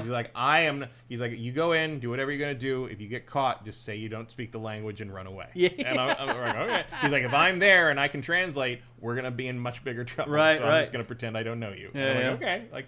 I'm glad we got the guy who knows the down low. I admire your honesty. But no, that was, you could tell there was like there's a lot of stuff happening here that the gaijin do not understand the nuances of. I'm just gonna sit here and have my sake. Yep. And hope that nothing weird happens in the next 5 minutes. And make sure I know where the door is. Yeah. I'm gonna sit here and look real foreign. Yeah. Real American. Yep. Well, this is Tokyo Game Show time. And so, as I mentioned earlier, PlayStation did show some more Japanese-centric games and also some more quirky games that it normally probably wouldn't show in a State of Play. And we're going to talk about those very briefly right now. The first is Let It Die Inferno. Matt, I had completely forgotten that Let It Die was a massive hit. Yeah, I did not. Because it was awful. It was like this, it was held together with like Elmer's glue and like duct tape or whatever. But it was a gigantic hit. And now they've created this roguelite spin-off called Let It Die Inferno. They described it as a roguelite PvPvE game. This is launching worldwide on December 4th. Apparently, the setup for the game is that a hell gate is torn open to Earth. And yeah, that's pretty much all you need to do. Then you just go and fight these crazy creatures. Did you play Let It Die at all? I think I did, but I don't remember it at all. Yeah, it's just like this. It's just this weird kind of defies description action game. It almost feels like it was made by like Suda51 or one of those guys. I always felt it reminded me of like I don't know, if a Suda51 game had been made by the people who made Drawn to Death. I mean, yeah, that's a good way to put it. Not actually. a compliment. But. Definitely not. But look, a lot of people played this game. You may have been one of them. You may have gotten into Let It Die, so maybe you like the universe, and if you do, and you also like roguelite games, this is one to keep an eye on. Again, it's called Let It Die Inferno. It is coming out on December 4th. I don't think it's going to be free to play, although it seems like it probably should be, but I don't think that's going to be the case. I think it's going to be a paid game, so those usually don't work too well. We'll see how that goes, but again, this is Let It Die Inferno. Next up is a game called Chronoscript: The Endless End. And I guarantee you that you have never seen a video game that looks like this game. And as time goes on, it gets harder and harder to create an art style that's unique and different, and this game has definitely managed to do it. You play as an author, like inside a manuscript. It also has this crazy setup to it. But the visuals in this game are, again, unlike anything that I've ever seen before. It is a side-scroller. Yeah. It actually reminds me a little bit of Darkest Dungeon. Yeah. But Darkest Dungeon doesn't have color to this degree. Yeah, but you're right. Kind of the art style is the same. It has that illuminated manuscript sort of sketchy kind of thing. Yeah, but I mean, it's also sort of a cousin to that one where you're playing the medieval monk. It was a Microsoft game. Obsidian made it. You remember? You know what I'm talking about? Oh yeah.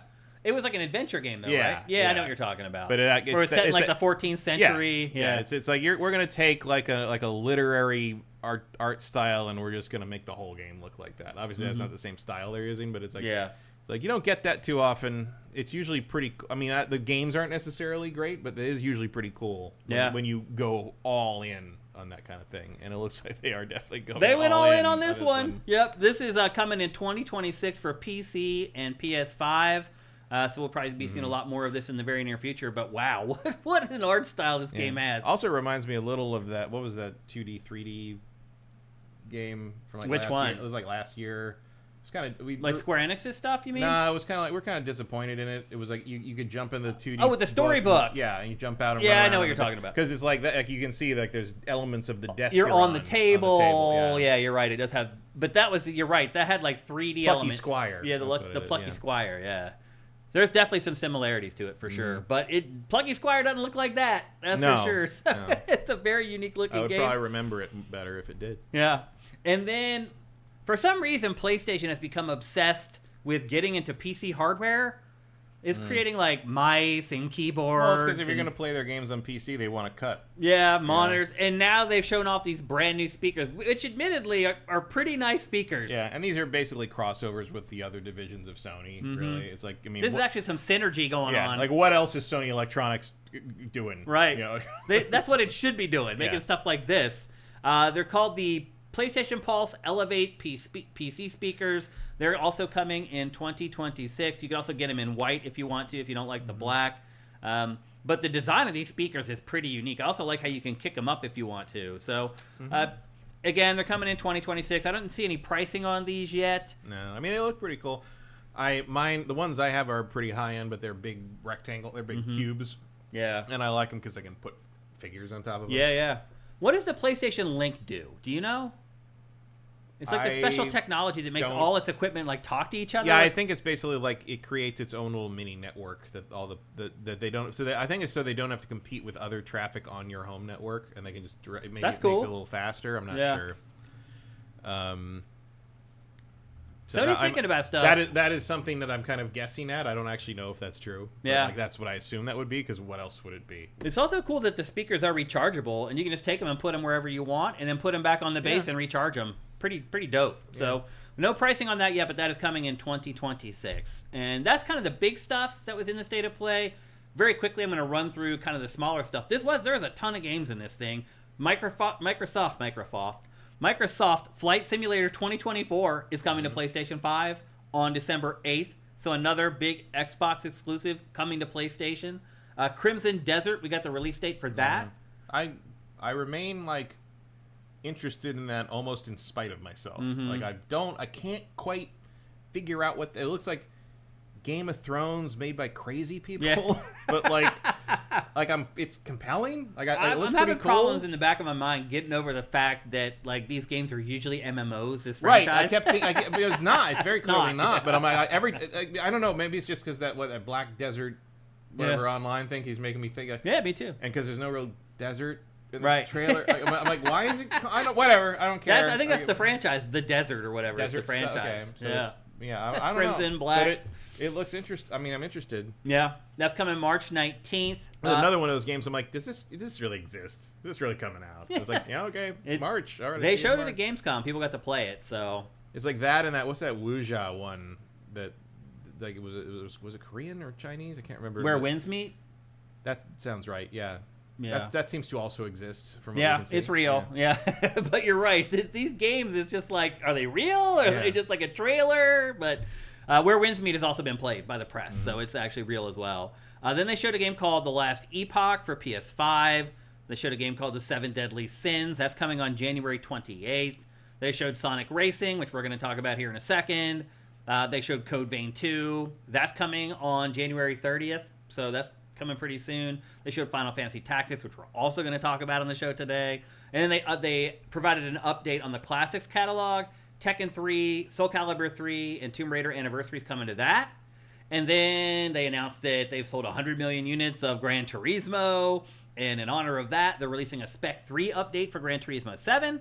It's going to have 2 new tracks and 8 new vehicles. Then they showed a God of War controller for the 20th anniversary of God of War, which brings me to a comment over on YouTube. It was one of our super chats from Detox since 87, where he says, State of Play, where is the God of War trilogy? I think the better question here, Detox, is where is the real God of War celebration?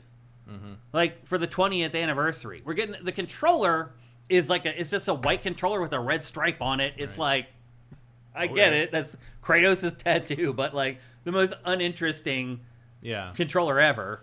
I don't know. Like I would have thought they'd put out, like again, like a trilogy collection to bring that off the PS3, or there's rumors that there's there's a side-scrolling like a more 2D like lower budget like Greek era God of War game being worked on somewhere. Yep.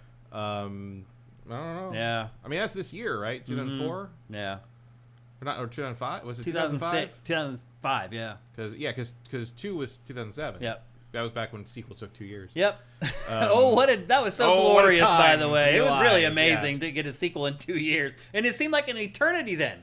Oh, we have to wait 2 years to play the sequel? Because for the PS1 era, a lot of sequels came out a year later. Or or 8 months later. You got San Andreas, and then 4 came out 3.5 years later. That's great. 3.5 years. No one can live at that speed. Well, think about how they put out those 3 GTA games, like in the span of 7 years or something total? Faster. Like 3 San Andreas and Vice City. 3 was 2001. Vice City was a year later. Yep. And San Andreas was 2 years after that. That's insane.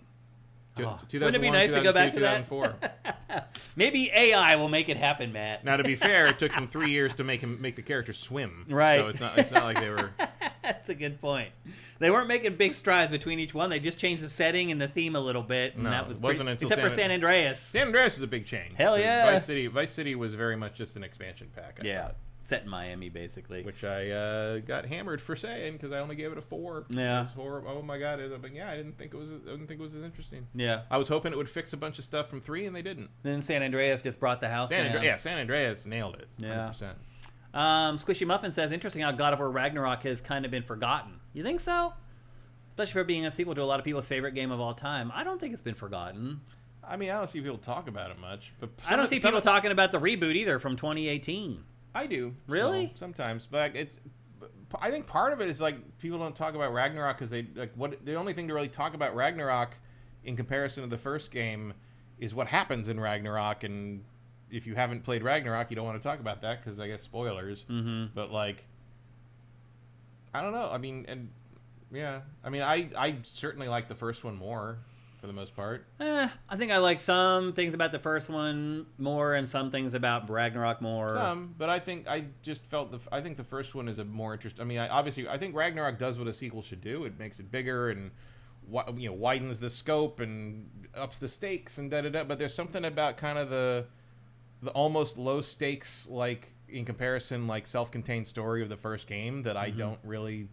I like a little better. It's a little more personal story about him and Atreus, and kind of like revealing how he came from those old Greek games to the new one, and then like the cliffhanger with Thor is great.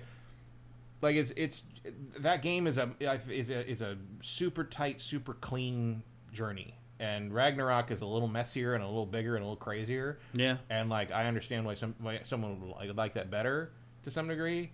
But like in terms of like what you're doing in the game, like I don't know. I think if I was gonna replay one of them, I'd play the first one over the second one. Fire Native says now every game takes at least 3 years to make, even indie games. He's right. I mean, some indie games. I mean, how long did it take Hollow Knight? Like 7 or 8 years. Yeah. Like it's crazy.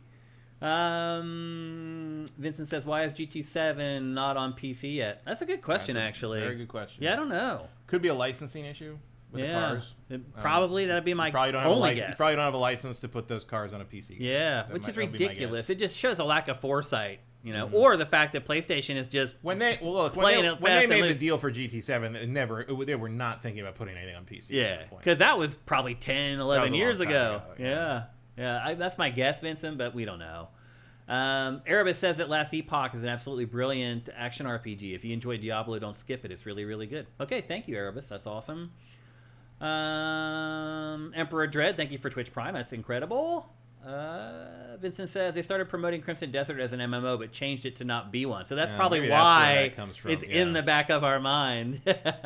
Joaquin Dragoon says, I didn't understand the supernatural aspect of Game of Thrones. It's like it's very morbid sense that humans are the worst, but then a white comes out of nowhere.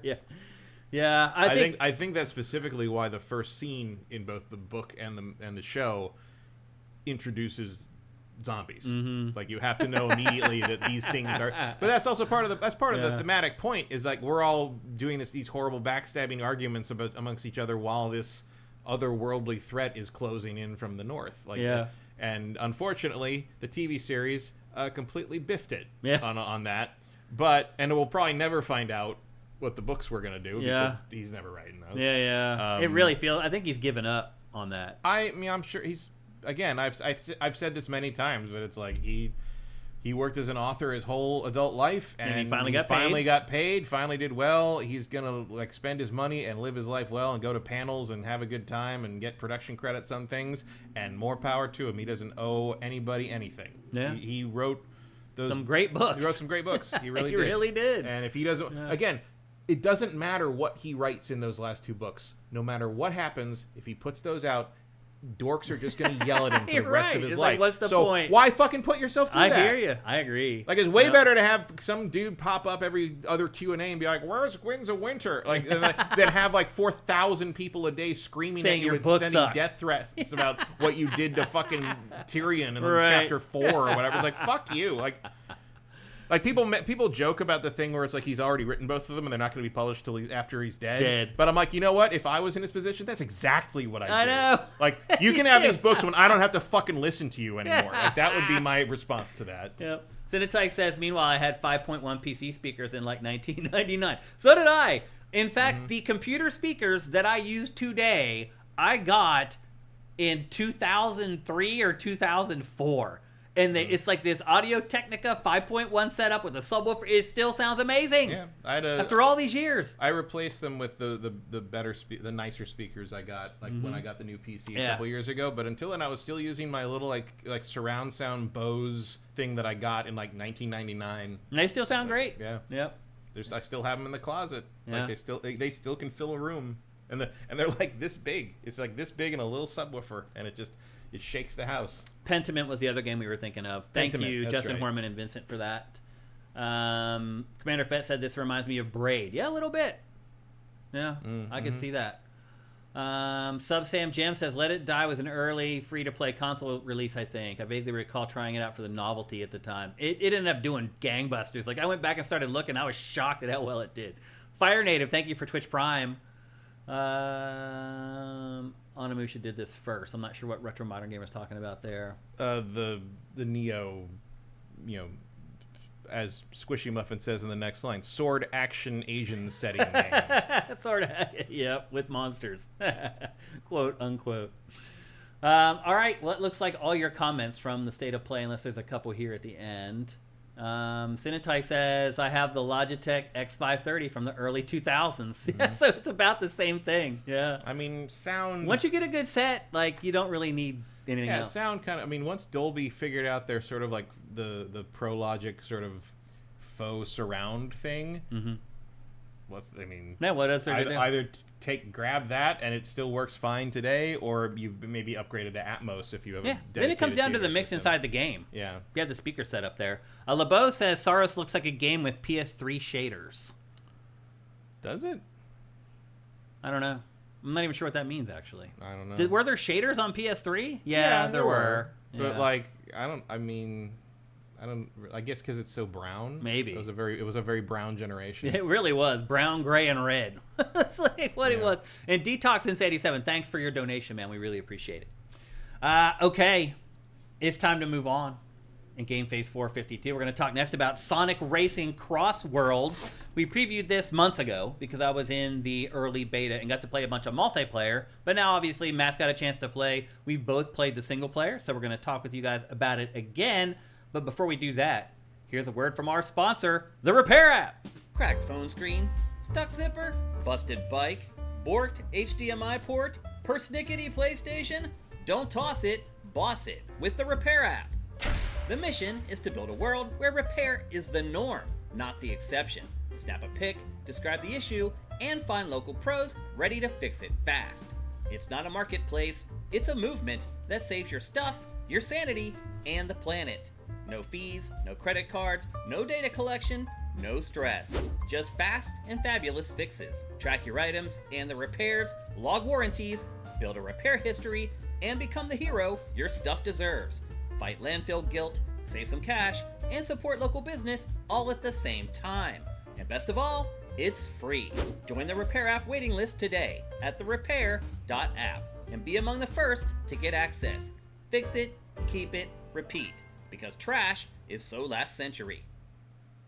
So I spoke with the good people at the Repair App this week, and we are obviously behind the scenes. We're getting ready to shift the focus of the sponsorship towards everybody actually using the Repair App. But one thing they wanted me to make sure to mention with you guys and girls is that you guys need to check your email and actually answer the email. So a bunch of people signed up, but then they never went and then verified it via their email. And unless you do that, they can't legally send you guys the alerts when the app actually goes live. So if you signed up, make sure you check your email inbox, go back and look for the Repair App, search for it or whatever, and make sure you reply to that email or just click the link inside the email, and then that gives the Repair App the right to send you a notification letting you know that the app has launched. So it is looking like around October 10th-ish, the app is going to launch, so it's coming up real fast, and like I've been telling you guys for weeks now, start looking through your closet, start trying to find stuff that needs to be fixed. He also mentioned that it's going to launch in France and the US first, and that there's going to be, I think, 5 or 6 categories at first, and they're like the big ones like clothing, electronics, consoles, stuff like that. And then they're going to start adding categories as time goes on, and basically when you start using the app, you're going to be able to request new topics for them to have to get stuff repaired. So if you use the Repair App for the first time, you're like, oh, I have this thing and it's not here. There's going to be a form there where you can fill it out and say, hey, you guys need to start offering repairs for this type of item. And they will look at all that stuff and they will start adding. Obviously, they're going to be adding in perpetuity once the company launches, but they want to have a better angle, a better focus on what they should be concentrating on. You can help them do that, but you have to answer that email first. So go search your email box if you've already signed up for the Repair App. Click that link in the email, give them the right to send you the alert when the app goes live, and off we go into Repair App land here in the next couple weeks. So again, go to therepair.app, sign up, check your email, click the link in the email, and just wait for this brand new app to finally be ready for use.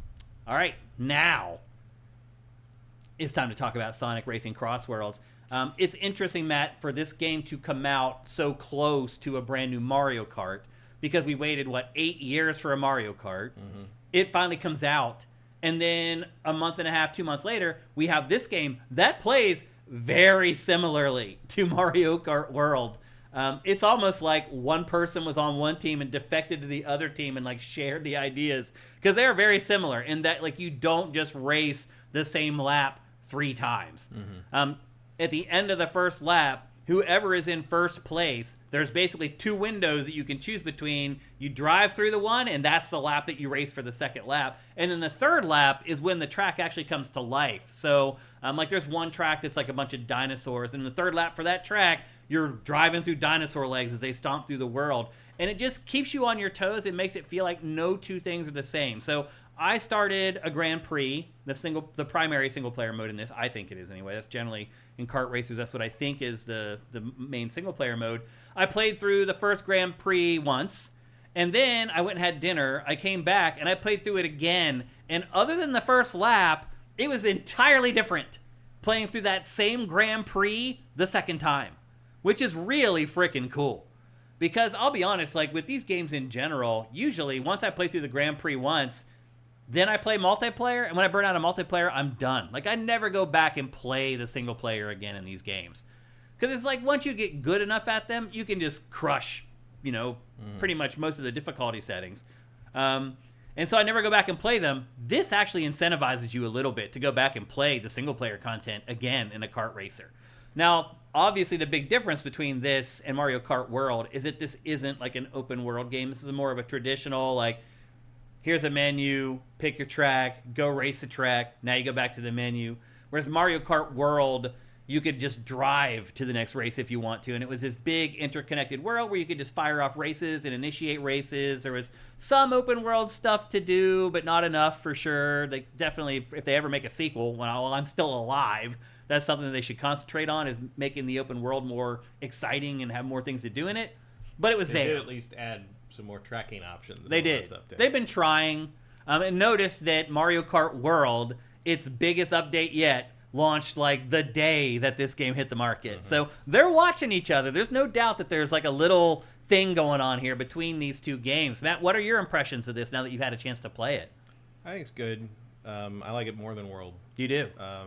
Probably because it's more straight up racing. It is, less nonsense. Yeah. I think the portal stuff is cool. Like the whoever's in first place gets to pick, and you usually there's either a standard like named place you can go on the left, or a random on the right. Which so like basically if someone's choosing random, you're never going to see the same thing twice. And then you come out of that and you're in sort of the blinged out second lap of the place you started in. And I do like that the final race in the Grand Prix is they mash all 3 tracks you've gone through into one continuous track. three lap race. Yeah. You warp through each one and just do a lap on each track. And that's really cool. I like that. Yeah. This is much closer to what I was hoping for in terms of what the racing would be in Mario. It helps that I like Sonic more than Mario. In a game like this, it definitely does. Yeah. Although it like Mario Kart, it's like, okay, there's like 6 characters that I like and know, and then there's all these other random yahoos that I've never heard of. But I mean, there's a lot of racers. I know who all the secondary racers are in both of these games, but it's like, do I care about the cow in Mario Kart? No. Do I care about like third guy from the left and Knuckles Chaotix in this? No. There's 28 total playable characters in this, and I could probably name like 10 that are in it. Like, I know most of them, but it's like, like, okay, I'm just gonna pick Shadow and call it a day. Really. I've been playing Shadow and the Chameleon guy. Mostly. I just play Sonic. I don't like Sonic as much. No? I think Sonic. I like someone who can at the speed, but like I put Shadow in one of the cars. It gives it more handling, and I prefer that. And I find his voice less annoying. Well, that's the other thing about this. Again, like Mario Kart World, is that you're building your own cart. I mean, you don't have to. You can choose prefab carts, but I build my own. You should though, because you can play with it more. Yeah. So you have like 3 different parts that you select from to build your car, and then once you do that, then you start attaching these things to it, these little buffs that you add. And as you play through the game, you're in these credits that unlock more buffs that you can assign. I think you can assign 3 at a time to a cart. Well, once you've maxed everything out, you can use 6 gadgets. You have to unlock them all. You have to level up your gadget panel to use more, and then you can unlock gadgets that take up different amounts of slots. Right. So you have 6, because like the monster truck will take like 3 slots. You have 6 gadget slots, but some of them take up 2 or 3. Yeah. So you got to decide how to much like inventory in Resident Evil 4. Yeah. But you didn't think we were going to mention that fucking game. In right. You got to figure out where to put all how your they stuff. fit. Yeah. But it gives you enough customization to feel like you can kind of set it up the way you want. Especially with the stuff that lets you start with a particular power-up. That can be life or death in some of this stuff. Yeah, I mean, you can start as a monster truck. You can start with a triple boost. You can start with however you want to like kind of kit yourself out for that. Like I usually just give myself more power-ups.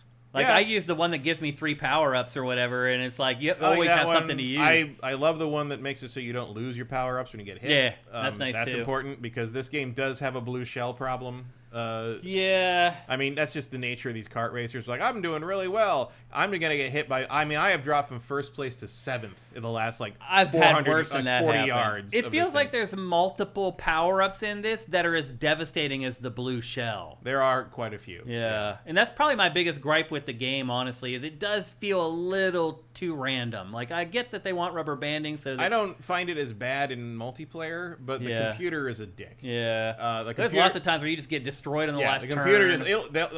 They'll like 5 CPU racers that just have been saving their shit for the last home stretch, and they just nail you with all of it. And you can go from first to like 8th or 9th on the last turn of the game of the track. Real fast. Yes. It's a little rough at times. Luckily, it is pretty fun regardless. Yeah. It's mayhem. It's complete mayhem. Like, especially the first like lap and a half when everybody's packed together. Like the start is the most fun you have. Like the first like 5 turns when there's just like everybody jockeying for position for the first like handful of turns. That's when this game I think is at its bright point. Once you get separated and you start relying on those power-ups a lot more and the power of the power-ups, that's when you realize maybe a couple of them could use a little bit of balancing.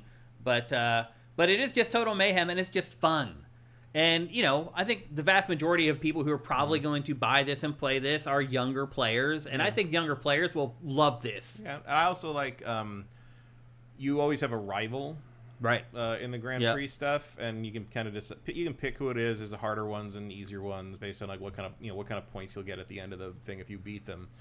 But when you start your Grand Prix and you start each race, and like they talk to you, like you have like a little personality exchange. There's little cut scenes at the end of races where they show them either they're pissed off or they're happy because they beat you. And it's not much, but it's sort of like the pre-fight little exchanges in the in the NetherRealms games. Yeah. You know, where you get a little bit of insight of what these characters think of each other. Yeah.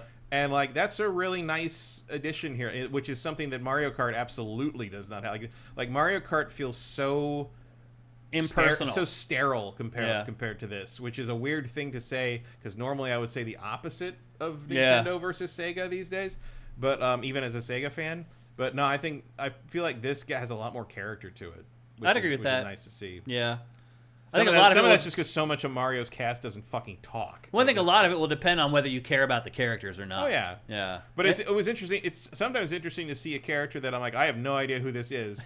And then, like, you get into a rivalry with them, and I'm like, oh, that's not who I thought that guy would be. Like, that's interesting. Well, chances are in the next game, it'll probably be different. They'll probably represent him. these guys are all, that's the thing about the Sonic fandom. These guys are all very consistent. Really? Like, for the most part. Like, they weren't back in the day when they had, like, 3 or 4 different continuities. Yeah. But they have, in the wake of the fandom sort of solidifying around the Sat-Am show, like they all tend to be pretty consistent. They such as just adopting sort of little quirks of them. Certainly Sonic loves chili dogs in every continuity now, which was not a thing back in the day. Right. Yeah. This game is much more simple to play than Mario Kart World. You don't have like the rail grinding and sort of the wall riding, and this is pretty much a very simple kart racer. Yeah, this game's much more about just racing. Yeah, you have a power slide. You can use your power-ups. You can hold them behind you to protect you like you can in Mario Kart. There's different directions to go. There's better ways to go, and if you want to cover more ground or faster ground versus like picking up the right power-ups, you got these red coins, which gives you advantage. It gives you those are cool. One thing I also appreciate, those red coins you have to collect. There's 5 per race. Yeah. But they're only on the track you start on. There will be no red coins in the other dimension you go to in lap 2, which I'm like, thank you. Yeah. Like, so all you need to do is learn where they are in that one track, and like you get a second chance to get them on the 3rd lap, and that's great. Yeah. Like, there's a lot of. I felt like there was a lot of thought put into the experience on this that I can't always say about Sega's releases these days, especially with Sonic. Yeah. And online multiplayer is great too. It follows basically the same structure. You earn tickets as you play, and then you use those tickets to build out your cart with your buffs and all that. And like there's I like the subtle differences between how the boats work, and the boat has a kind of a built-in jump you can charge, which is cool. It can give you a super advantage when you switch back to different terrain. Yep. The planes work pretty well. Planes aren't annoying. Sometimes like you switch to some of these, not Mario Kart necessarily, but like there's games like this where you switch to like the flight, and it's just like Diddy Kong Racing. Oh yeah. That's a good example of that. Or the other Sonic Racing Transformed was not the smoothest transition in the world either. But they really nailed it on that. And again, just like Mario Kart World, every track is interesting. Every track is fun. Every track has its own personality. You will never confuse one for the other. Like I have never gone to I'm very rarely in first place to pick which dimension we go to. But I've never gotten a dimension where I'm just like, oh fuck this one. Like they're all good. Yeah, they are. It's all a lot of fun. Yeah. And this game only costs $70, and you don't have to buy a new game system to play it. So I'm pretty happy with how this turned out. I do think it feels a little unfinished in terms of some of the modes. Yeah. Like there's that one plaza mode thing that like literally tells you like, hey, you should play this with other people. It's not very good solo. but it's not online. Right. So it's like, well, I assume you'll get to that eventually, but it kind of feels like you're not. And then like once you look at the character select screen, and there's all these locked characters that are going to be like released in the future as part of seasons, but you're sort of looking at these other characters like, I would very much like to play as Ichiban from Yakuza, but he doesn't come out till next month. So you're sort of stuck looking at him there. I love this track. I love how when you start, it feels like Land of the Lost. I ended up on one. You have to be a certain age to even know what I'm talking about. But this right here, like, it feels like you come down the waterfall into the prehistoric land. Like I ended up in one that I've only seen once, but it was almost like a microscopic world made of like giant balls made of cat fur. Like, I've never seen it again. I'm sure it's in there. I haven't gotten one of the later Grand Prix or something, but I'm like, what the hell was that? Oh, this game catches you off guard all the time. It was like this crazy abstract like universe of nonsense, and I'm like, that was fun. That was neat. Yeah. Like there's a lot of moments in this game because of the CrossWorlds stuff that's just sort of delightful. Yeah. Like it's just fun. Yeah. It's like, don't overthink it. Just play this game and have fun with it. And I did. Just play it and do your best. Yeah. And all this stuff with it, you do tricks in midair and you come down with a boost, and then you get smashed by that fucking weight, and you lose the game in 8th place. It's just what happens. It's kart racing. It's not just this game. Every kart racer kind of does that. You know? This one may be a little more egregious. It does feel like Mario Kart World gives you more tools to escape the bullshit. You can defend yourself against blue shells. It's easier to defend yourself in that than it is against. There are defensive items in this. Like there's a shield and there's. You can also hold stuff behind you. Yeah, that's not going to help you with the weight. Some thing. of them, yeah. And sometimes I don't think it's very clear about what some of them do. Yeah, I agree. I'm not 100% sure. I just fire them off. Yeah, you just got to see what happens. Just see what happens. And usually it's something cool. The first couple of races thinking the magnet would like draw stuff towards you. You're like, oh no, it's just like a mine you leave behind. People hit it and get stuck. And then it drags them to the edge of the track. Yeah. It's.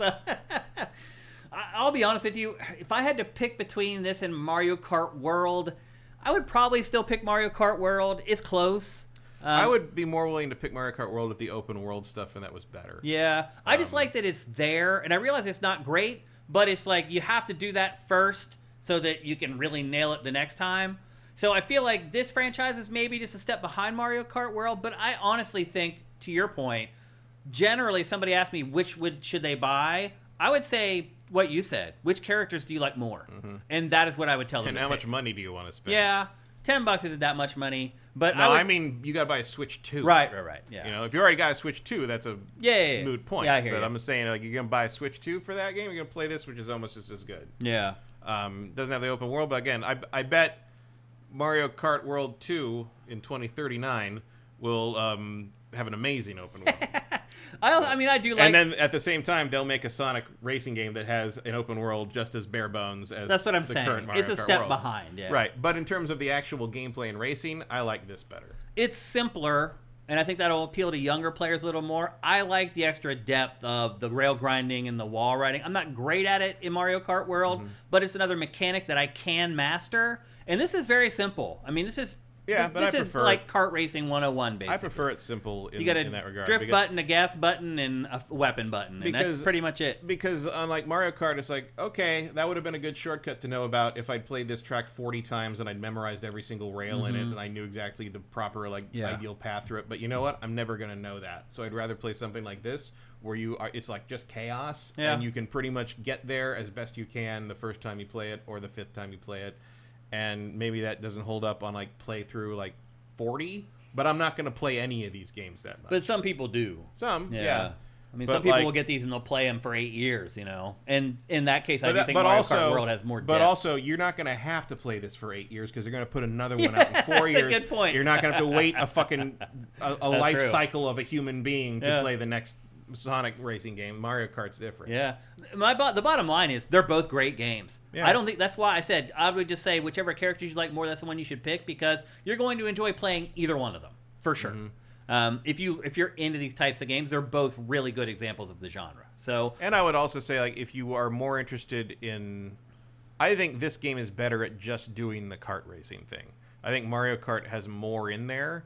Like you say, with the shortcuts and the hopping and the technique and stuff and the open world and all that. But if you just want to play chaos kart racing, it's this one. It gets you into it a lot more quickly, with especially if you less prefer fanfare. the Sonic characters. If you can't stand the Sonic characters, you're probably not going to make it through the opening attraction, because the opening of this game has one of the worst vocal songs I've ever heard in a video game. I mean, that's Sega. So, That's that's what it does. And it's almost charming. It is a throwback for sure, but there's a moment in that where I'm like, you know what? Every once in a while, I'm glad I live alone. Yeah. I'll tell you what, man. Playing Silent Hill F with my wife around was an interesting experience. Yeah. To be fair, my ex-girlfriend would not care. She was not happy about it at all. She's like, I hate when you have to play games like this. And I'm like, I don't have to. I love these games.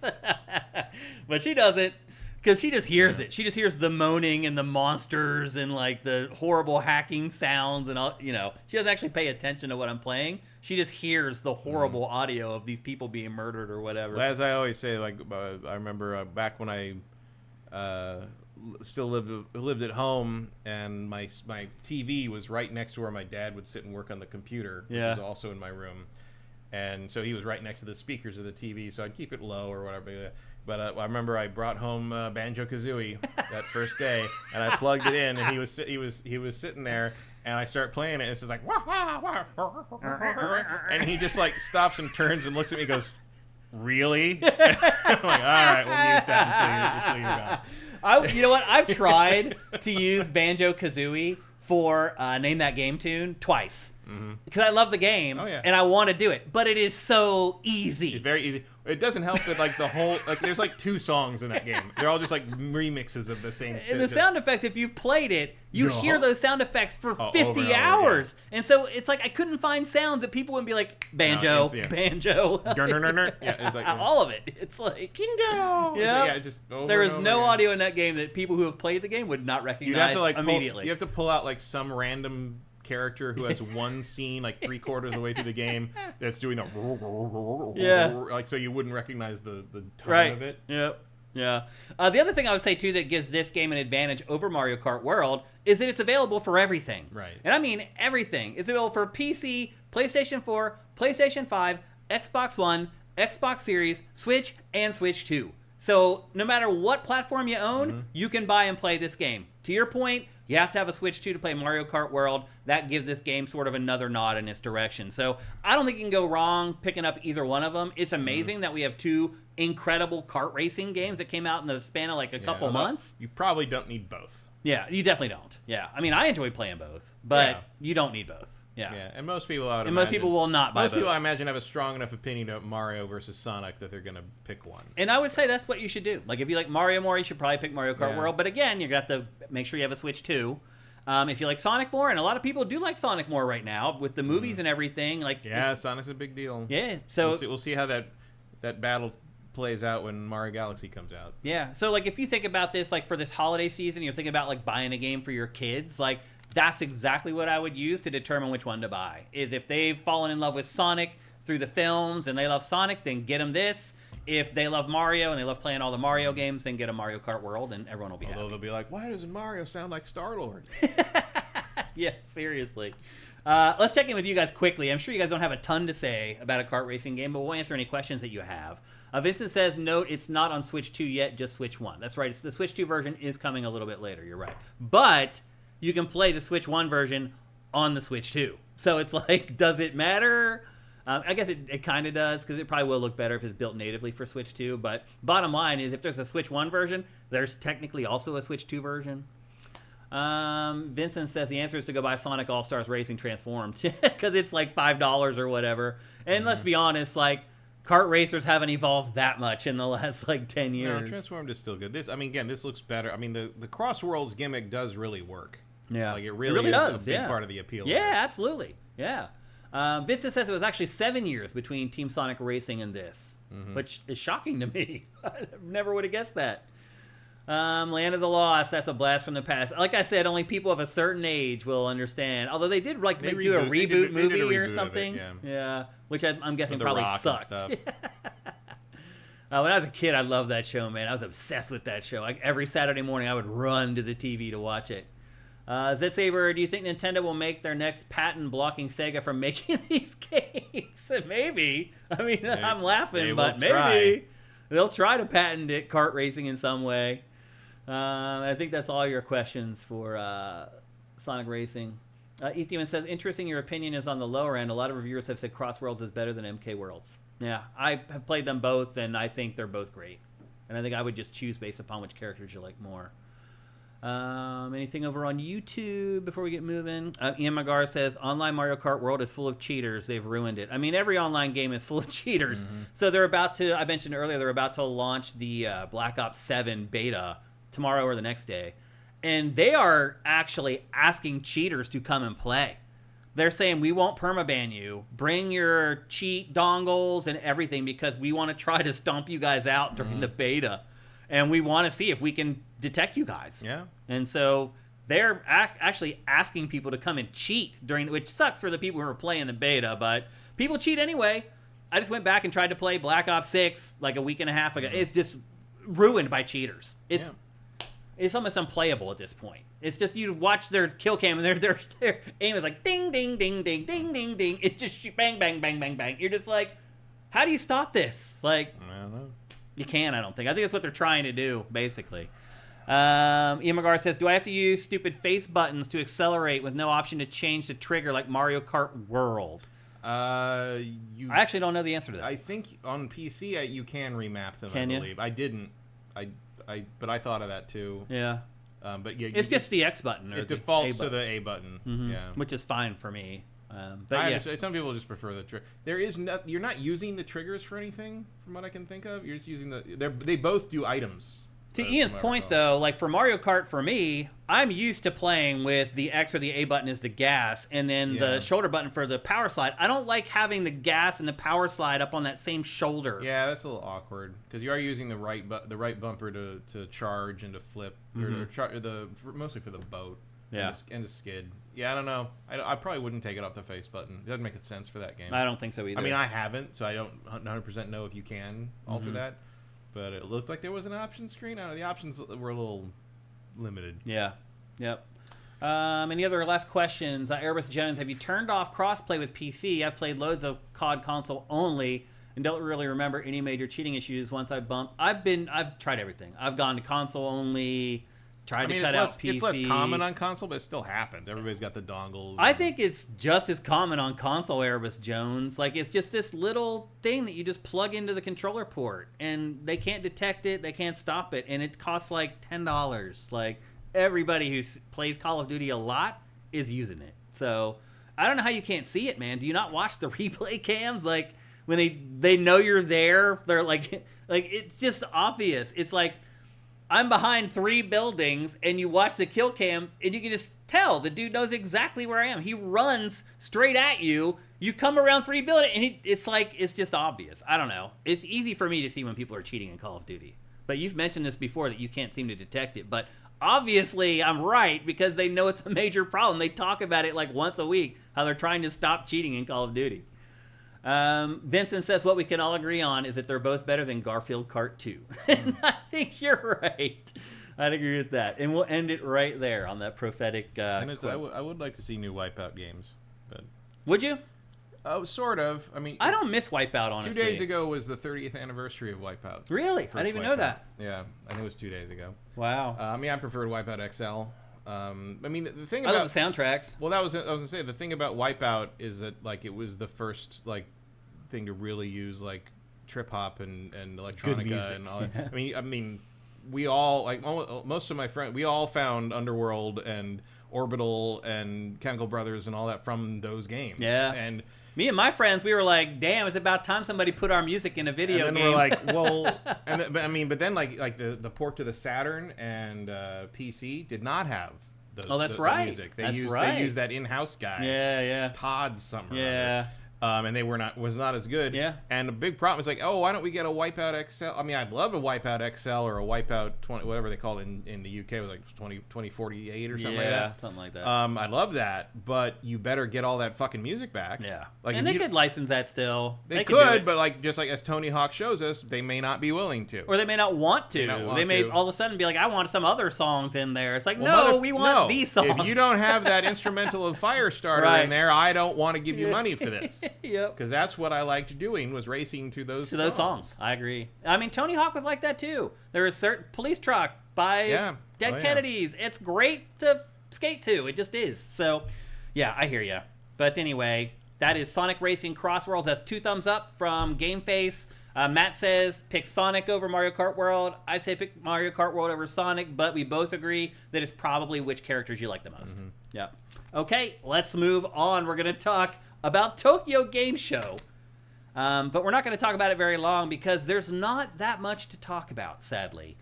Tokyo Game Show has really kind of become, as Gamescom has become globalized and Japanese publishers and developers are dedicating a lot more resources to Gamescom, Tokyo Game Show has become kind of an also-ran at this point, where you're basically seeing the same builds and the same games that you just saw at Gamescom. And that was really the case this year. Like, every time we cover Tokyo Game Show here on GameFace, I like to focus on, like, the unique games from Japan that are only going to be shown at TGS and won't be shown at Gamescom or when E3 existed. It was even hard to find those this year, because even, like, games that were kind of considered niche 10 years ago, Japanese games are considered, they're not anymore. Like, now they're coming everywhere and people are tuned into them and they know about them. And yeah, the only thing I really watched significantly from this was they did a Marvel Tokon, like, little mini exhibition match thing with 2 guys who really knew what they were doing. Mm-hmm. This guy wanted to see Ghost Rider. Yeah. That's it. And there was 2 characters they showed for the first time. They showed Ghost Rider and Spider-Man were there. And the main thing that I'm learning, and I got it from the beta already, or the open play thing before, they're going to need to do something about Star-Lord. Star-Lord is by far the strongest character in that game right now, really? To a degree that, like, yikes. They got to do something. Like, he doesn't. I mean, again, we don't know the whole roster yet, so he may have a pretty hard counter in there somewhere that we don't know about yet, which might make sense that, like, it makes sense one of the characters they haven't shown us yet is the guy they're working on to, like, counter Star-Lord. Right. But he's super strong. He is the point character to pick, no question. Wow. Just the damage he puts out. Although I will say, I think Ghost Rider has the coolest super. Right really? Now, where he jumps in his car and just runs you over, like, and you get like an internal, like, shot of him driving the car. Oh, really? Because he's a big muscle car. Yeah. It's Robbie Reyes. It looks really cool, and it does good damage. Most importantly, good damage in that combo. Yeah. So no, it looks pretty cool. It is interesting to me that, like, you're starting to be able to see the nuance of what the pros can chain together, even with the auto combo system. In terms of, like, you're like, okay, that's something that I wouldn't expect someone to be able to, like, link together, know when to pause on that, bring a new character. That's good to hear. So there is definitely going to be a difference in how the pros play it versus the casuals play it.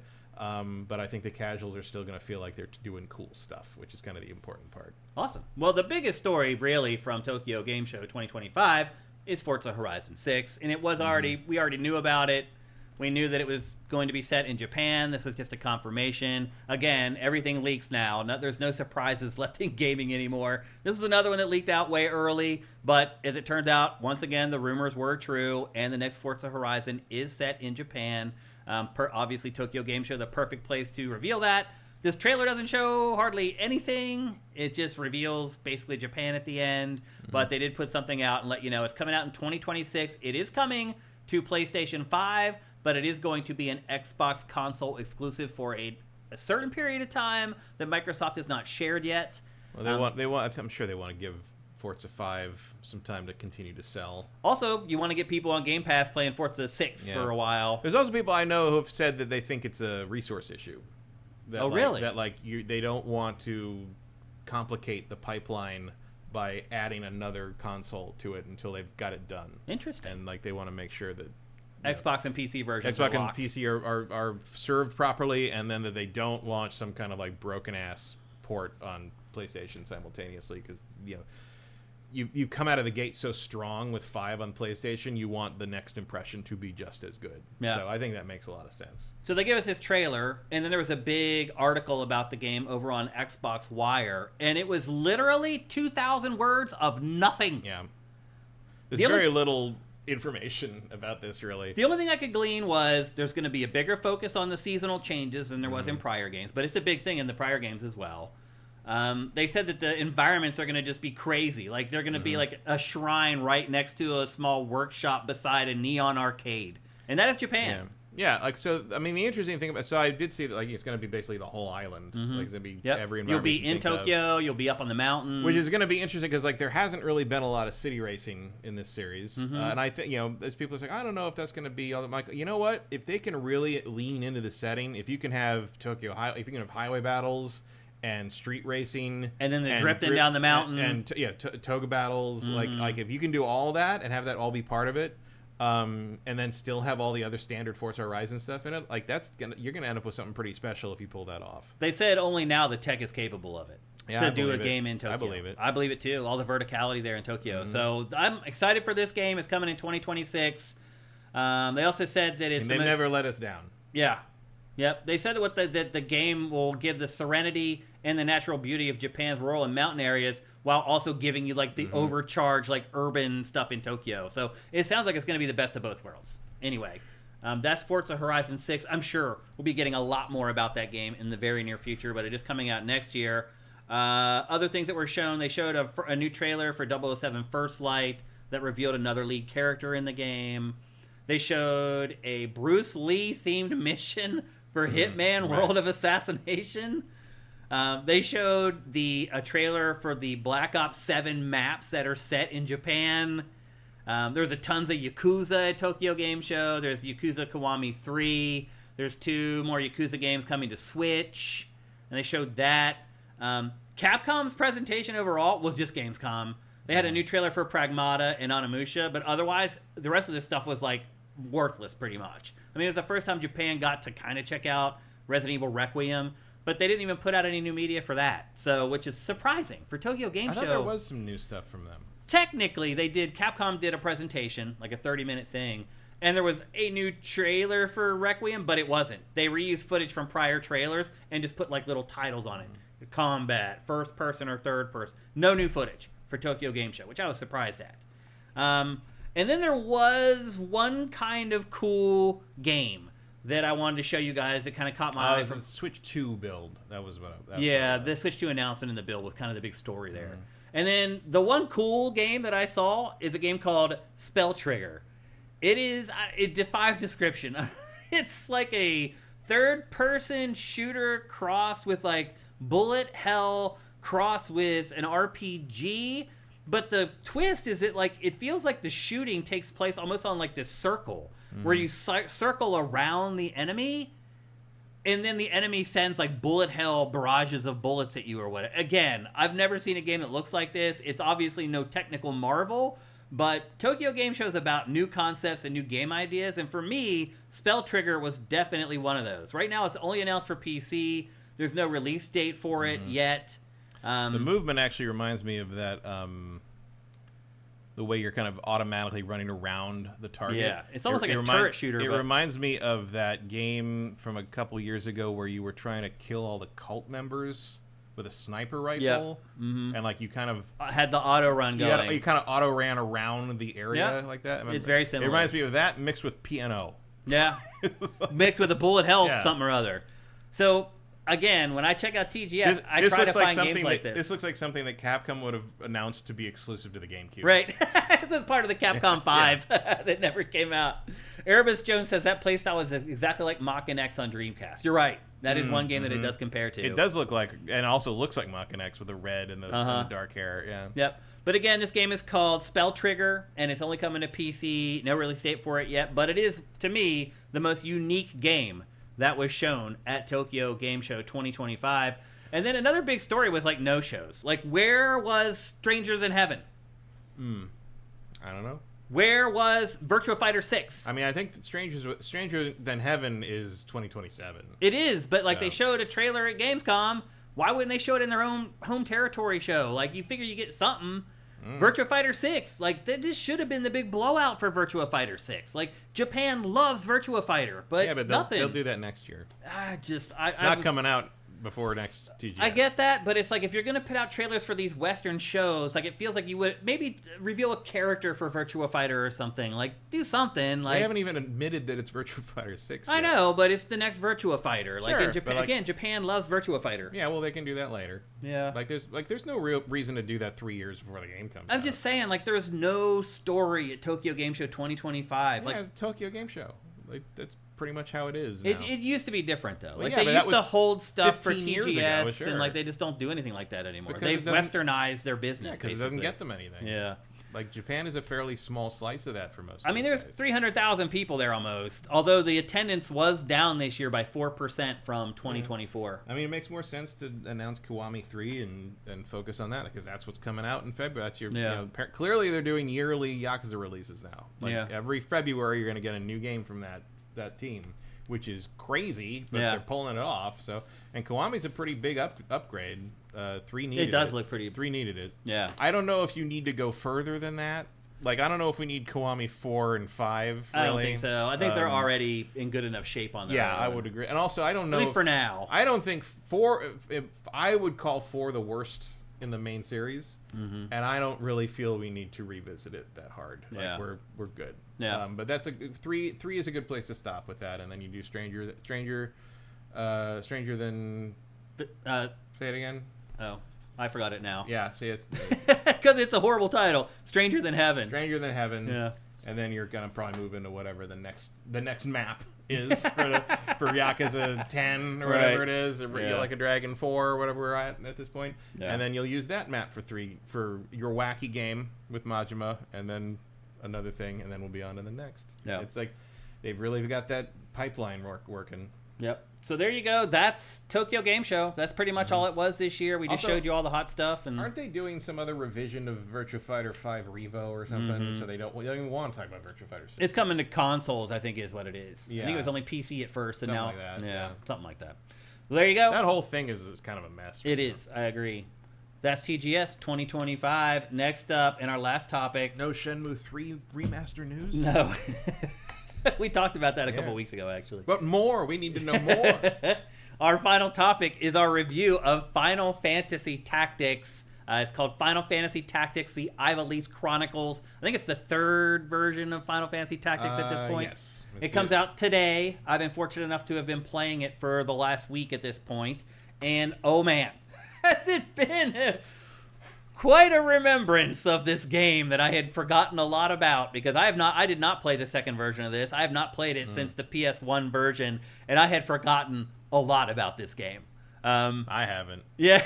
I hate this game. I hate the PS1 version. Yeah. I think War of the Lions, the PSP one, added a lot of quality of life stuff that made it better. Yeah. I have not played this yet because it went live like this morning, 7 hours ago. Yeah. And I don't think an hour of this is really going to tell you anything. It actually, I think it will remind you very quickly of what 100%. The game is like, because I had forgotten a lot. I have a lot of very deep irritations about how they designed this game and how many characters you get to use and how everything works in a height system and da-da-da-da. But I will say, God damn, the music in this game's good. It is good. It's one of Square's best, and that's saying something. So is the story. Like, yeah, the story's great. Once you get past the first act, the story in this game just takes off, and it carries you through this game. This and Suikoden 2 are probably the best epic-sized stories told on the PS1. I think this may be Final Fantasy's best story, or one of them. I don't have an argument against that. Yeah. I think that's a very reasonable claim. Well, it's personal preference, but this is as close to as big a functional epic story I think they ever. They always try to make it seem like these games have these crazy big sprawling epic amazing story. This actually does. It does. This actually did it. It really does. I mean, the basic premise is that there's this war called the War of the Lions. It was this bitter war of succession. It tore the land of Ivalice into basically 2 factions. There's this dude named Delita Hyral. He's the hero who gets all the credit in the region. But there's this other dude named Ramza Bolive. I'm not 100% sure how to pronounce his name. But he's actually the hero. Mm-hmm. But because he rubbed the church the wrong way, the church at the time was responsible for chronicling the history of the area. And because he rubbed the church the wrong way, they wrote him out of the story and basically put this Delita guy as the hero of the land, but he really was not. And basically the whole object of this game is uncovering the truth behind who really was the hero of the region. And you can see right here, you can choose between playing the original version or you can play the brand new version. I chose to play the new version, and I think it's the right call. improvements that are made to the new version are obvious and effective, but they don't take away the spirit of the original. And so I went back and played the original for a little bit after I chose to play the new version, and I prefer to play the new version, and that's what I ended up sticking with. And this is a turn-based strategy RPG. Probably the best analog I can compare it to is Fire Emblem, but to me, this game is far more brutal than Fire Emblem. Even though Fire Emblem has some elements to it that are brutal, both games have permadeath for party members. And the way this game works, it's not really about your character's level. It's about their job level. Mm-hmm. So, for example... This takes a lot of influence from Final Fantasy V. It does, yeah. Which at the time had not come out here. Right. Which was interesting. Yeah. And so the objective of this game is to develop your job level, because that brings new things online. For example, when you first start this game, they will give you a healer that can use both potions and Phoenix Down. Unfortunately, in the second battle, they died. And so you have to go and either hope that they've already given you another healer, or you have to go and buy one from the dude who sells you new party members. Or what you really do is you reload the save. Right. And do the battle again. Sometimes and again. It doesn't happen enough. It happens too fast, and you lose characters. And I lost the healer that they gave me to start the game. So I had to start over with another healer. That new healer was incapable of using Phoenix Down. So you have to take him into a battle, make sure you protect the living crap out of that character, and make sure that you use him enough at the same time that he can level up his party level so he can then use Phoenix Down. I did that, and then he died again, and I had to do it all over again. And that's this game. If your character dies, you basically have 3 turns to revive them.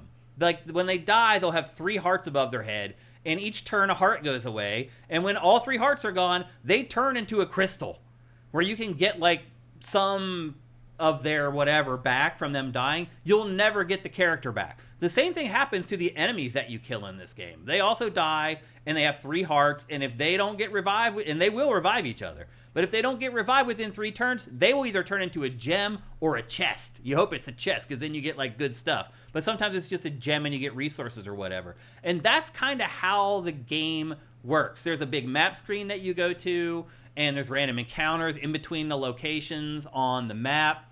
The random encounters scale with your character, so they're always tough, no matter what. However, the story does not scale with your character. So you can kind of go and grind and come back, and later on in the game anyway, and come back and crush the story missions. But what I found is it's a seesaw that you're walking, making sure that you're powerful enough to handle these random missions and level up and grind, but not making it so that the plot of the game and the single player campaign is just boring and too easy to walk through. It's hard to walk the line. And in the early going in the game, you are not powerful enough. You will go to this new town or whatever, the mission will kick off, and you'll get 1 hit. Literally 1 shot, dead. And that tells you, I need to go and grind. And so, early on, the grinding on the random missions makes sense, because you need to build yourself up so you can complete the story missions. Eventually, you eclipse the level required for the story missions, and it gets to the point where the side battles are really hard and challenging, and the story missions are a cakewalk. So, if you want to have it fun and engaging throughout, you kind of have to watch that you're not over grinding it. It's different. Even in 2025, there are not a lot of games that kind of handle things that way. And it is frustrating. You're saying restart it. In this, restarting it before your save gets saved is like hitting the PlayStation button and shutting the thing down. Mm-hmm. That's the only way you can stop it. And even then I couldn't stop it. It would save so fast that I would lose my guys. This game's no joke. But the thing is that the story, once you get past Act 1, is so good that it just keeps pulling you forward. And there is a lot of nuance to the game. Luckily, I did not have that problem back in the day. Oh, really? I mean, the story's good, but I wasn't going to put myself through this shit anymore. Yeah. And it was little things, you're moving around and there's all the height differences, and it's like it's a miracle if you can find 2 squares that 3 squares the game agrees are really next to each other. Yeah, there's a little bit of that over and over, and like it's hard to see the squares. Like if you zoom around, like there's only like 8 points for the camera. And there's obviously you got more here because you got a guest character with the old knight guy, but like you end up with 5 characters. And, like, there's so many weird choices where it's like, okay, you only got 5 characters. You're up against sometimes 8 to 10, which is a lot. And then they're like, oh, you can ride a chocobo. It's like, well, yeah, but the chocobo is one of your 5 characters. You've annihilated a fifth of your firepower to do that. Like, it just never felt like they'd really thought through some of the design of this game in terms of the gameplay. And, like, I cannot possibly describe how much I prefer Fire Emblem and Shining Force to this. I like a bigger team. Well, you get to a map, they don't show you where the enemies are. So they ask you to pick your team and to put them where you want them, but you have no idea where the enemies are. You're constantly working blind in this game, which is ridiculous because the consequences of fucking up are so big. Oh, they're insane. And it's crazy to me that this version, the enhanced version, doesn't have some kind of rewind feature or something. Like, it feels like that would be one of the most obvious things to do. Nope. Permadeath is there, and it happens so fast that they die, and you can't get them back. And it's very frustrating. There's no doubt about it. This game definitely had me pulling my hair out, but again, the plot is so good that it just kept convincing me to go back and keep playing it. Items and gear are a huge deal in this because you don't get them very often, and when you do, they're a huge jump forward. And so if you're getting your ass kicked on a mission, if you go back and get a new weapon or a new shield or whatever and go back and fight that, you'll be shocked at how much easier, how much more damage you're doing, how much less damage you're taking. So gear is a big deal in this, and there's not a churn. Like, when you get something new, it's like, hot damn, there's something new. You better make sure you know who you're giving that to. No, you're right. And one thing I do like about this is you can choose how big your party is for every battle. So you can even just go 1 against the whole map if you want to. So you can kind of choose how quickly you level up your party. Like, if you want to level up like a core group of 3 or 4 people, you can do that by just using them and trying to make it through the mission with just 3. Now, it's made way harder, but they will level up way more quickly. If you just want to level up your whole squad, then you can bring the whole 5 into the battle if you want to and do it that way. But I like that it gives you the flexibility to do it. I was surprised, and I had forgotten this, how often the maps repeat. In the first hour, I had played the same map twice already. I mean, I'm looking at this right now, and I'm just like, yeah, I remember this town. Yeah. I haven't played this game since when did the PSP version come out? Like 98, I think. Oh, the PSP? Yeah. I think 2007, I think. Yeah, I haven't played this in almost 20 years. Yeah. And I already recognize that fucking bridge. I hadn't played it since the original, but I had forgotten that because it was a PS1 game that they just don't have a ton of assets. Yeah. And so everything's kind of copy and paste. It all kind of looks the same. That's also why everybody's constantly walking. Yeah. Yeah. No, even if they're standing still, they're just always walking. I mean, that's just how that's how shit looked back then. It did, yeah. Because otherwise it was just a bunch of, what's better, that or a bunch of sprites like standing stock still? Like, okay, because Vandal Hearts and a couple of the other strategy games did that, and it just like, wait, did it freeze? No, it's just everybody stands still all the time. This game will also make you terrified of chocobos because you fight them and they're the most terrifying one-shot kill enemies in the game. Except when you use them. Like, they're terrible when you use them, but when you're up against them, it's like, oh my god, it's like fucking dinosaurs of death over here. They all turn into cassowaries. Yep. And you can't fall into the trap where you get that one guy, there's like the more veteran guy who shows up like later, and he like joins you, and like he's basically the cheat code. Like he's like super powerful, and but he kills everybody. He kills everyone in one hit. But if you're doing that, none of your guys are leveling up, so you're all gonna get screwed. I mean, there's a lot of that. Like an enemy, you get him down to like 1 speck of health, and they'll run away. And you're like, should I chase after him and go get him on the other side of the map? I need him over here to like fight this other dude. Like, it definitely puts you in a bunch of situations that are unexpected and are very challenging. In all honesty, it's not like it's unrealistic. It's not like it's like, you probably wouldn't run away. But you know what? It doesn't mean it's fun. Right. It doesn't mean it's good. Realism doesn't always mean fun. Yeah. That's for sure. But that's the thing. I did have fun with this. But a lot of times I'm sitting playing this and I'm thinking to myself, I would probably rather be playing the latest Fire Emblem than this game. Because the production values are much higher. The systems are advanced, so they don't screw you as much. Oh my god, just show you the square you want to move to. That's what I was talking about. So when you're trying to pan the camera around the map, there's 8 points that you can stop the camera at. Otherwise, you got to hit R2 to see this view.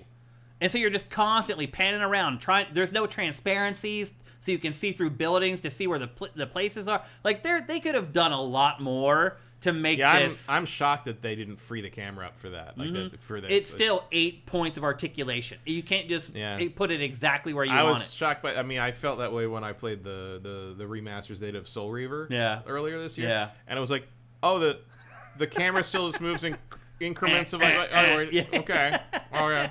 I know. Yeah.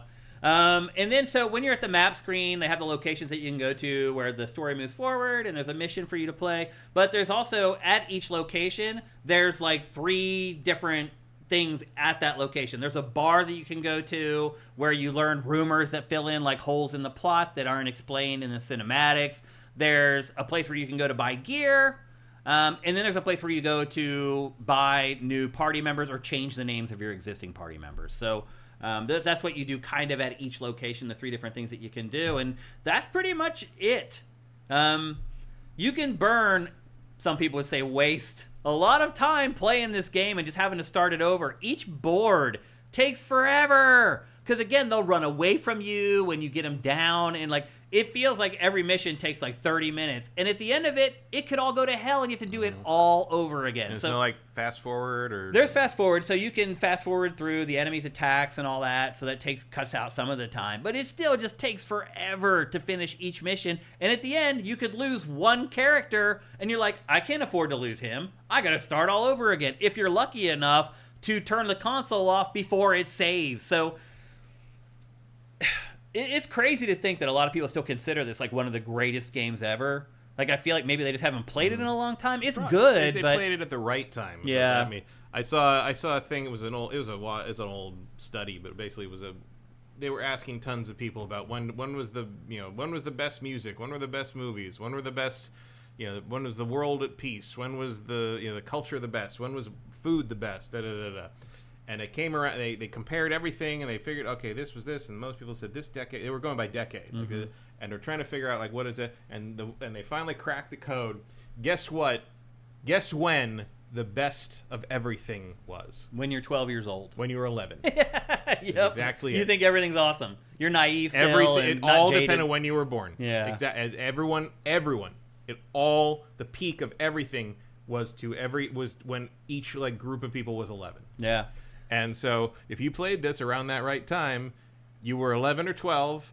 You only had one game to play because you could, your mom got you this or whatever, and that was all you had to play for a while. So you just sort of dove into it, and dealt with all its shortcomings and dealt with all the weird shit and learned all the ins and outs, and that's it.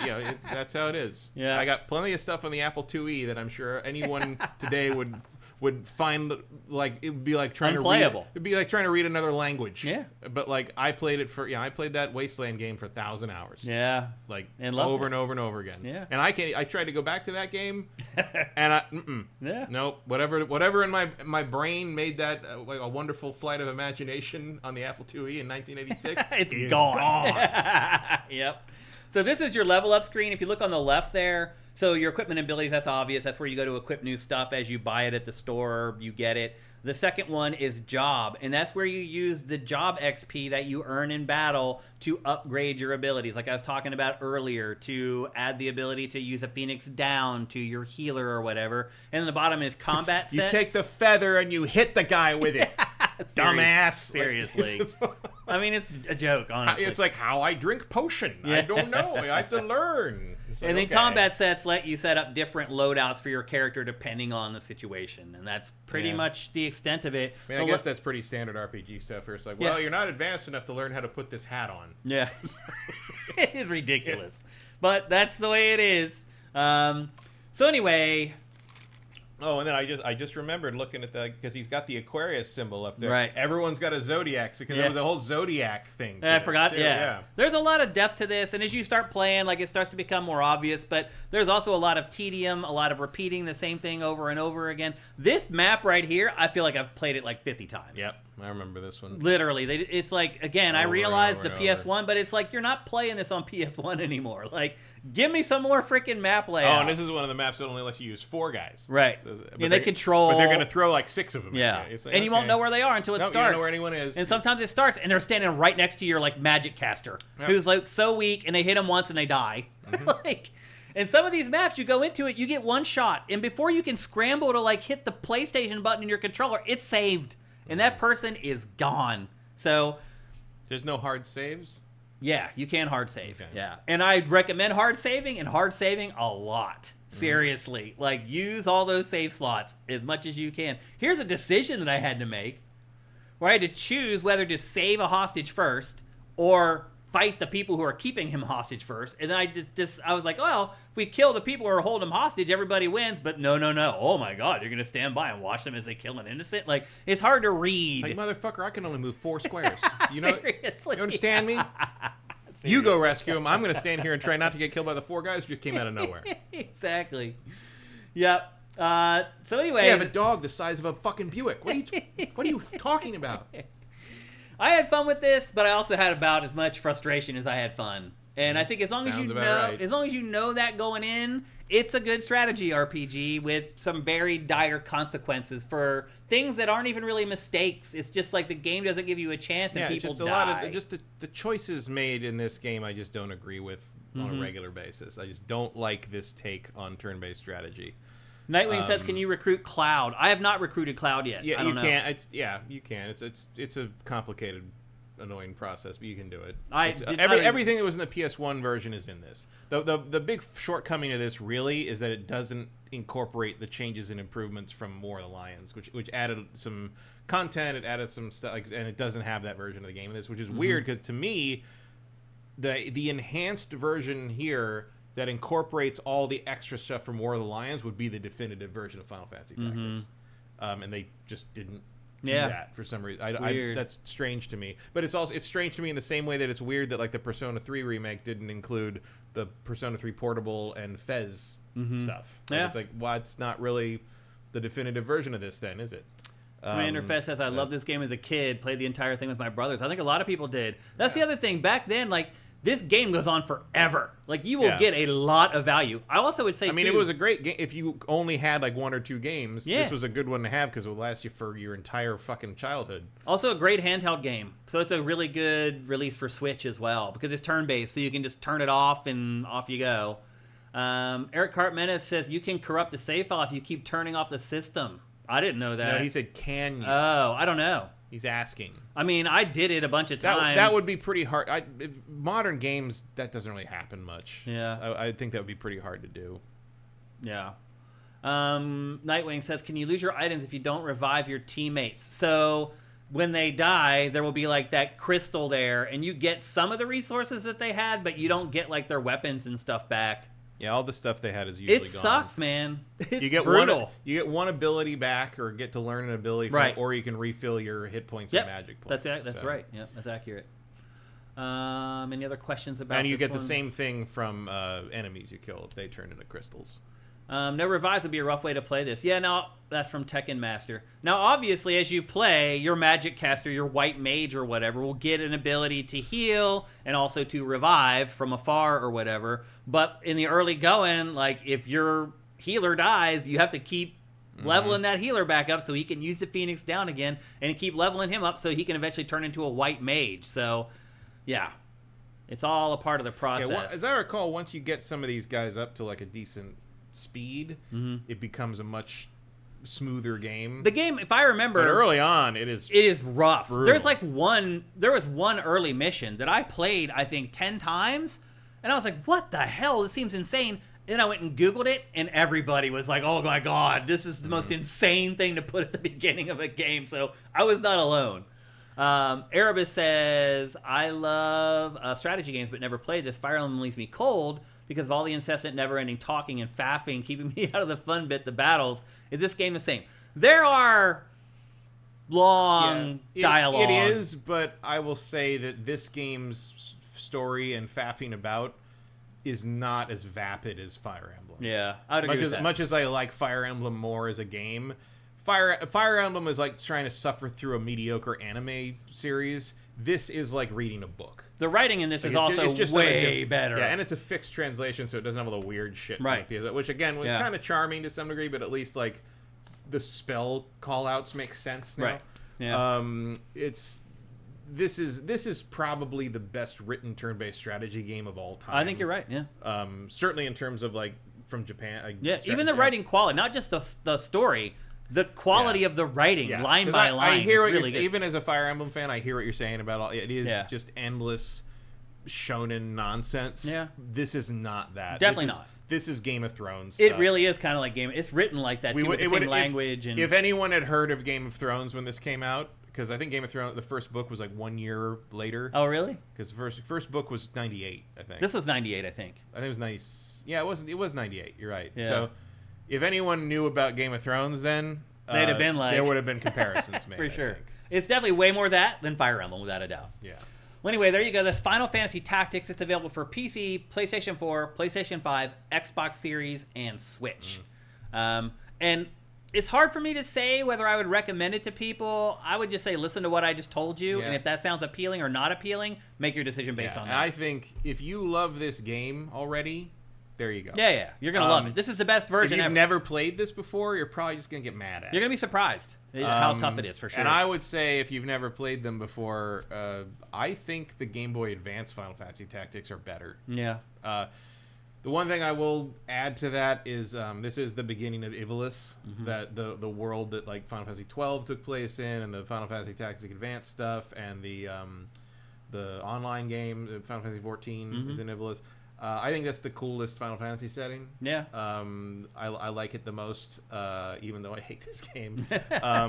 But I'm like, that's very cool to see. The origin of that is cool. It is that more political focused. Like it's got a very, very thought through world in a way that none of the other Final Fantasy stuff really has. Yeah. So I think that is something to think about if one of the things you like about Fire Emblem is sort of that political element and that kind of that feeling that it takes place in a larger world. Here you go. This game does that. That's exactly what as it is. Well or better. Yeah, I think. I agree. Without all the everybody's dressed like a fucking Sailor Moon character thing. So that's an advantage if that's the thing you don't like about Fire Emblem. Yep. All right. Well, there you go. That is Final Fantasy Tactics, now available for all modern platforms, which means it's time for the lightning round, where we go through some of the smaller-ish stories in the industry that weren't big enough to have their own topics in GameFace, though I would argue that the first two topics, we may not get through the rest after we talk about the first two. We'll probably run out of time before we get there. The first topic in this week's lightning round, as you might expect, there's two big stories this week, and the one we're going to talk about first is Doug Bowser leaving Nintendo. He was the president of Nintendo of America from April of 2019, and he is going to hold that post until December of 2025. So when it's all told, he will have had the job for about 6.5 years, roughly. It doesn't feel like that long. It feels like 1.5 years, doesn't it? It's hard to believe I can't believe it's been 6 years. Yeah. So I mean, partly because he hasn't really done anything. So that's my question.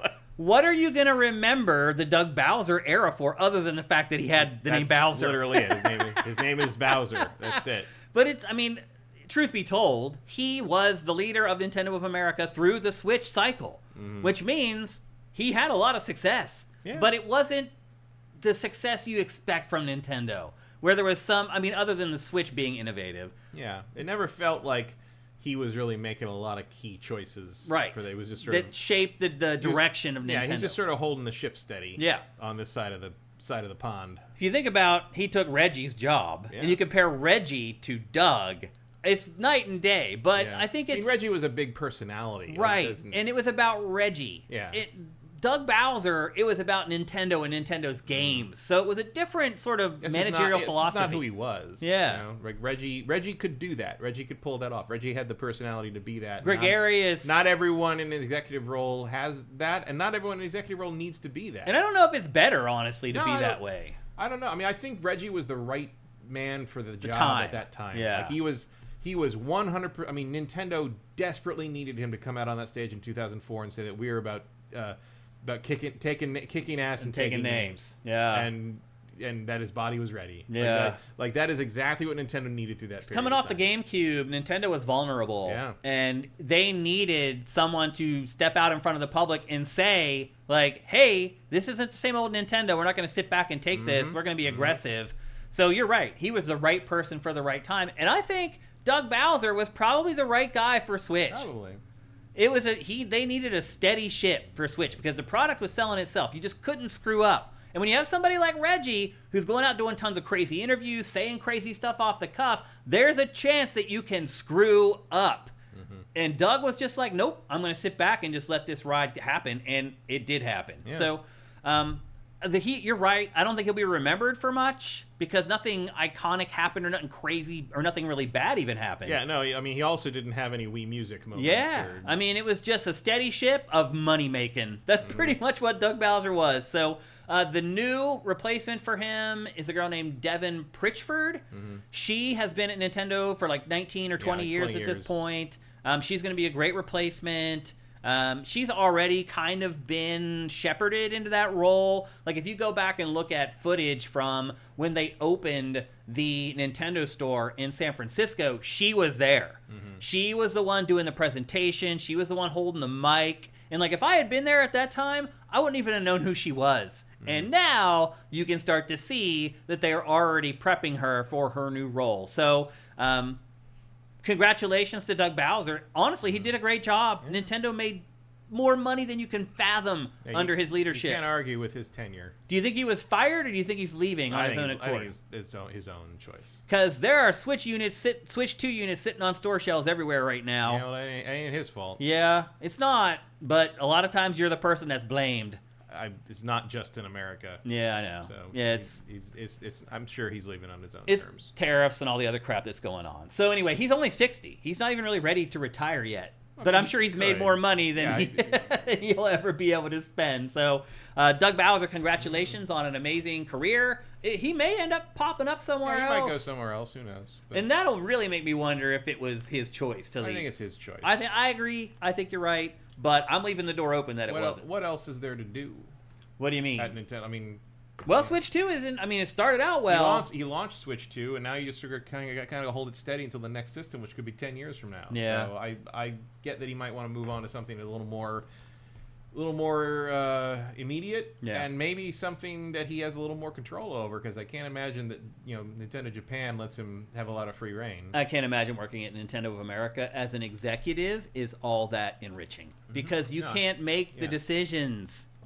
Yeah, and you're hitting 60, and it's like, I want to do one last big thing on my own terms before I retire. Yeah. Like, that makes a lot of sense to me. That would be what my guess would be on this. So, as Mario might say, so long, Doug Donkey, whatever the hell he said. So long, Donkey. He says so long, Big Bowser. Is that what he says when he says that? Big Bowser. So you say so long, Doug Bowser. There's something else he says though, where he says so long, Donkey, or something like that. That's when he throws Bowser. Is that what it is? And yeah, so long, Big Bowser. Really? That's what he's saying? It doesn't sound like that at all. Well, it kind of sounds like so long, Gay Bowser is what it sounds like. It sounds like sad donkey to me. No, he says Big Bowser. Interesting. So anyway, best of luck to you, Doug Bowser. You did a good job with Switch, and hopefully Devin Pritchford can do a great job with Switch 2. We'll see how it goes. Next up in the lightning round. So really the biggest story from this week is that EA was purchased by Saudi Arabia and Jared Kushner's group for $55 billion.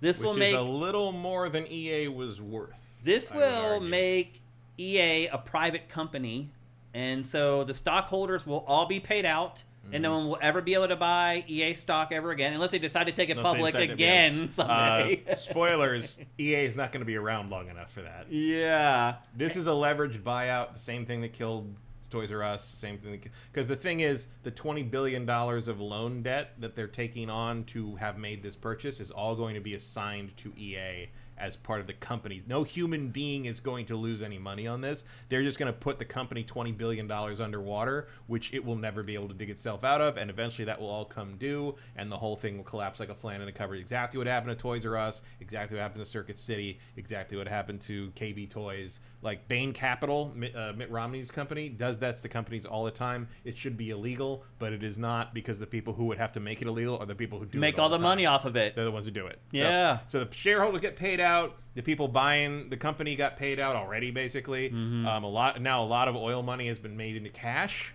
which is very good for Saudi Arabia. As they continue to diversify their holdings and as they wait for kind of the oil to run out / oil-based economies to be less important as renewables become the future, mostly through China.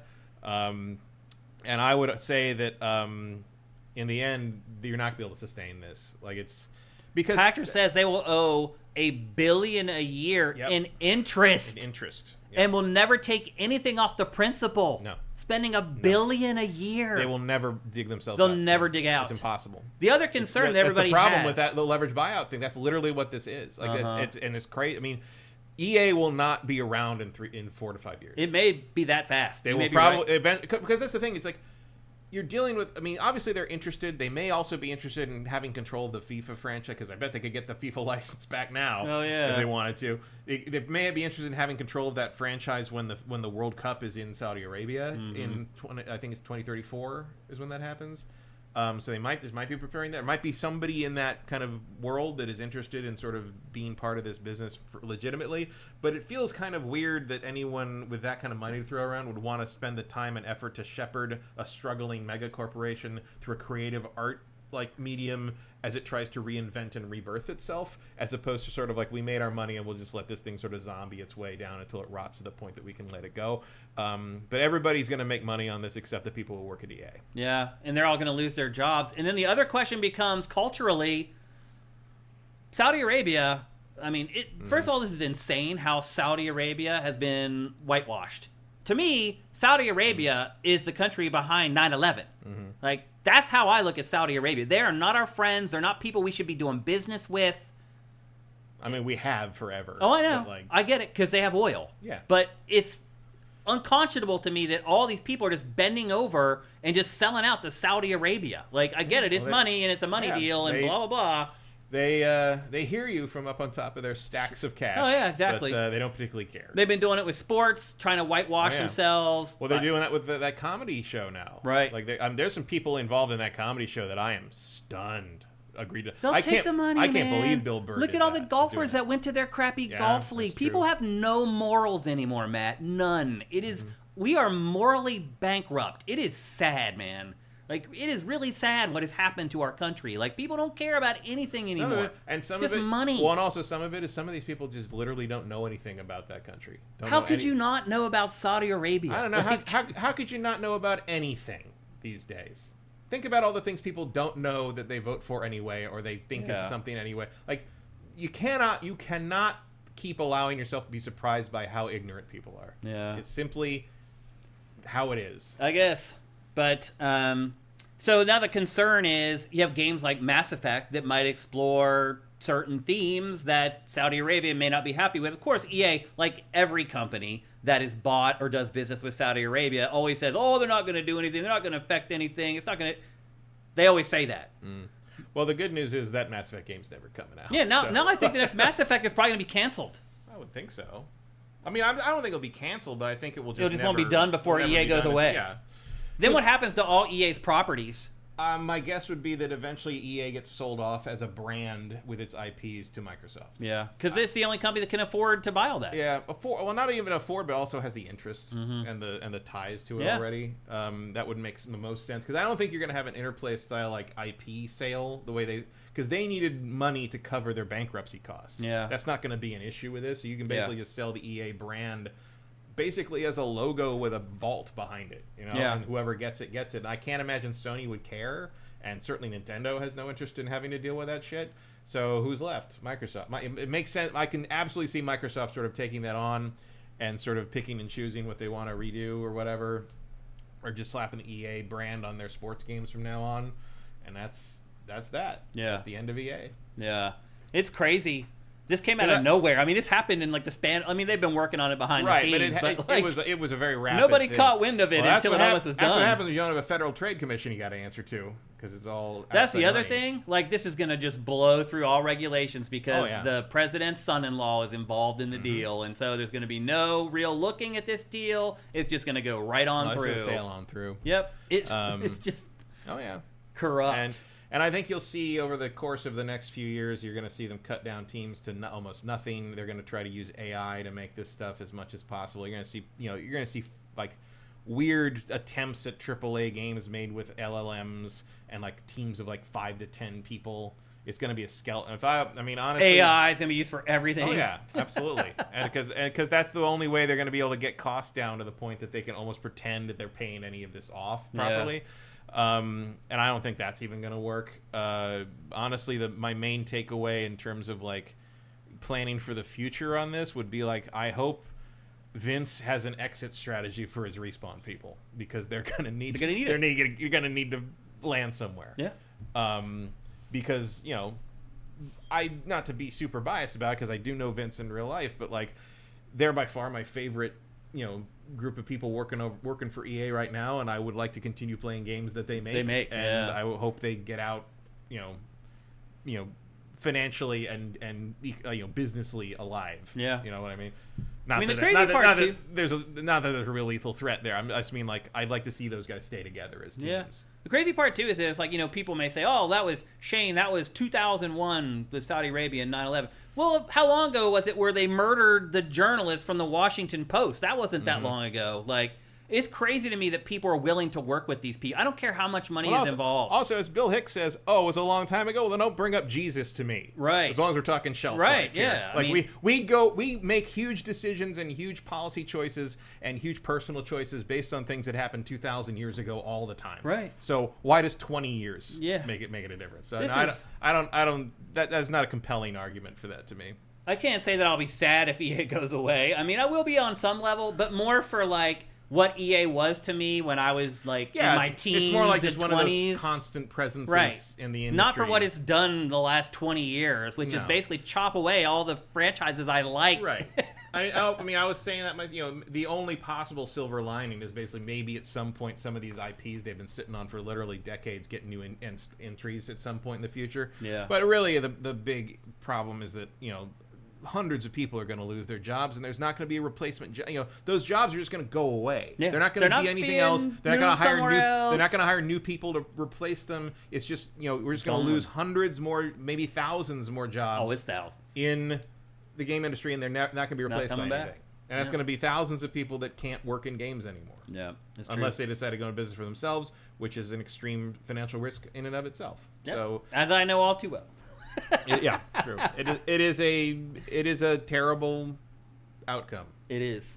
Except for the people who got paid billions of dollars to do it. Who were already rich. Right. And didn't need the money in the first place. True. All right, next up in the lightning round, PlayStation announced this week that the PlayStation 5 is the most profitable PlayStation ever. And any minute, all those consoles are going to go away forever, I'm sure. Any second now. Here's the thing, though. It's not the most profitable because it's selling the best. It's selling just slightly behind PS4, so it's doing fine.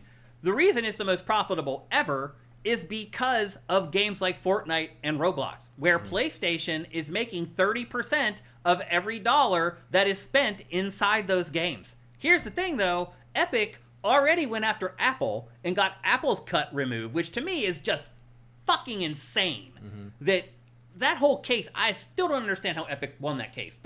What the fuck? First of all, I haven't read the brief on that. I don't really understand the logic. I don't get it either. But they won. And so what's next? They're going to come after that 30% cut from PlayStation and Xbox too. So what happens to PlayStation in 2 years when that court case and Epic wins that one and they've lost all that money from Fortnite and Roblox that they've been making? Like, then it does matter that if they're selling more consoles or not. So well, I mean, I think the answer to that is we kick Fortnite off PSN. Yeah. I mean, Because that was also part of the thing. But see, Apple tried to do that, and the courts made them put it back on. Right. Well, make them do it again. Yeah. Make them do it every time. Make them jump through the hoops. If you want to do this strong arm bullshit, you're gonna have to jump through those hoops and pay those legal fees every single time for every individual platform you do that to. Yeah. I mean, if you look at PlayStation's data, because PlayStation and Microsoft and Nintendo do have the money to do that. Yeah, absolutely. If you look at the data, though, Sony's not making its money off of its games. It's making all the money off of the third-party games and the microtransactions for games as a service. That's where it's making all its money. Maybe why their exclusive schedule is not quite as robust as you might expect. Because they don't need it anymore. That's not where they make That's their not where money. they're making their money anymore. Exactly. So anyway, when you see press releases like that, where PlayStation's like, we're making more money than ever, look a little deeper. There's usually another angle or another layer. It's not just because they keep raising the price of the console. No. Although you would think they are. Oh, that's part of it. Yeah. Yep, absolutely. Next up in the lightning round, as much as we begrudged it, Matt, it feels almost like we're losing. The Xbox handheld sold out in an hour on both the Asus and Xbox websites. Now, How many did you make? right, remember what I just said. How many $1,000 handhelds did you make? Right. Remember what I just said about how there's a headline, and then when you dive a little deeper, you find out more information. This is another one. They sold out in an hour. Great press release. How many did you have for sale? 10? I mean, they obviously more, but it could have been like 1,000 or 5,000, and they just limited the stock so they could say it sold out in an hour. And now people are on eBay trying. All this tells me is they made the right number of them. Right.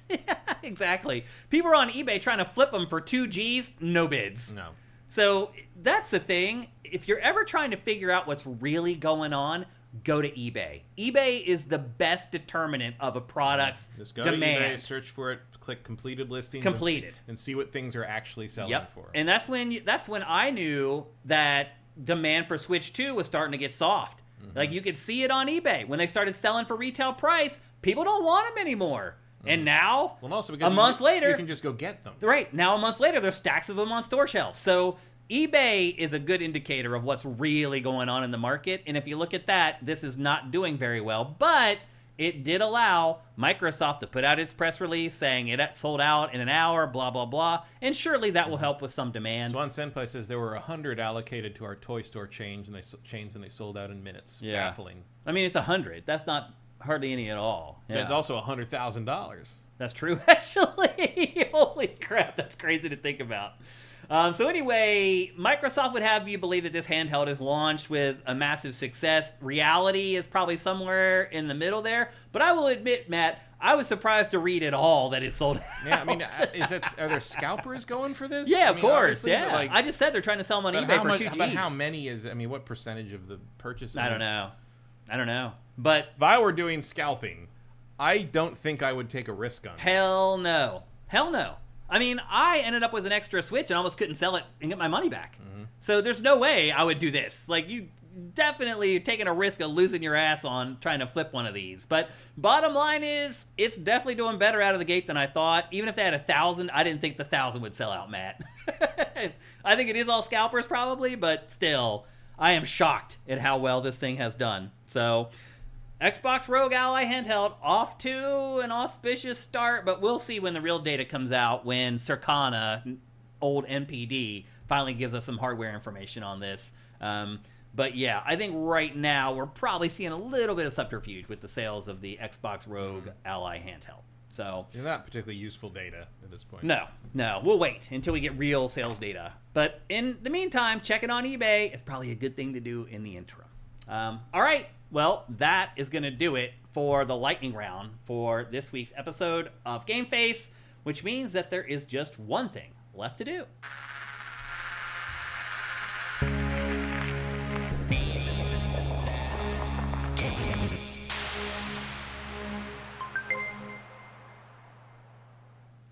That's right. It's time for Name That Game Tune, brought to you by Soundwizardry.com, the absolute wizards in sound. I know I talk about how they're great with working on game audio pretty much every week, and I also mention that they work on other stuff. Oddly enough, this week, we had synergy between two of our sponsors. So Stevens Charles from Ellis Cream reached out to me. He's like, hey, we recorded this podcast with these influencers that could be huge for us, but we got the recording back and the audio is trash. He's like, 2 of the speakers, it sounded like they were talking through a tin can or whatever. He's like, can you put me in touch with Soundwizardry? And I was like, absolutely. So I connected them via email, and now they're working out a way to save that podcast. Soundwizardry can do pretty much anything related to audio. Hit them up at soundwizardry.com. If you're working on a game and your sound team is below par, they're not up to scratch, go to Soundwizardry, talk to Glenn over there, get them working on your project. I guarantee you their sound team will be better than the team you have working on it right now. Looking at you, baby steps. Seriously. Yeah, there you go. Go to soundwizardry.com. All right.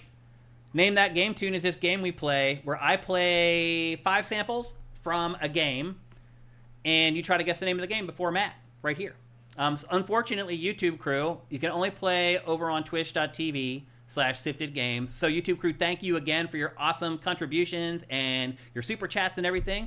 If you want to play, though, jump on over to Twitch so you can get in on this. A few things before we get going. If you have already won this year, please don't play because you can't win more than once in a year. Also, this actually happened last week.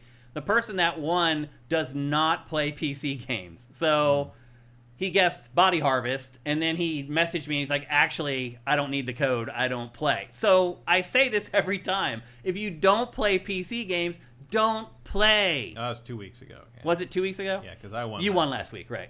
Don't play. Like, don't take it from somebody, because we ended up playing that game for nothing because he guessed Body Harvest, and then he didn't want the code. So don't even, like, add tips or, like, suggest. Don't put anything in chat if you can't win. Please don't do it. And then the final thing is the chat goes into slow mode while we're playing, which means you can only enter one chat every 60 seconds. So make sure you're not spamming the chat. Last week, people complained that Matt can guess more than once every 60 seconds. He's playing against hundreds of you guys. You guys should be able to beat him, no problem. So we've talked about this before. Don't get salty because he can guess more than once every 60 seconds. There's hundreds of you guys that are playing against him. You guys have a huge advantage. So you guys should win every time, unless he's just better than you. Just saying. All right. Let me get everything loaded up here. Also, no one else even guessed Sekiro. No, you're right. Last yeah. week. We always wait. We do wait. Like we err on the side of you guys winning. We want you guys to win. So even if Matt guesses something, I will give you guys like 5 or 10 seconds to get that game in there, and I'll give you the win if you get it in there. So anyway, yeah. Vincent says it's not like he guesses 100 games with each time anyway. So yeah. I usually go one. But I knew it was either Bloodborne or Sekiro, and I guessed wrong the first time and went to the other one. All right, well, we are ready to play. Name That Game Tune. Are you ready, Matt? Yeah. Let me turn up your headphones there. You can get into it. Are you guys ready to play Name That Game Tune? Here we go with the first sample in 3, 2, 1. I'll play it one more time. Missile Command. Not Missile Command. Defender, no.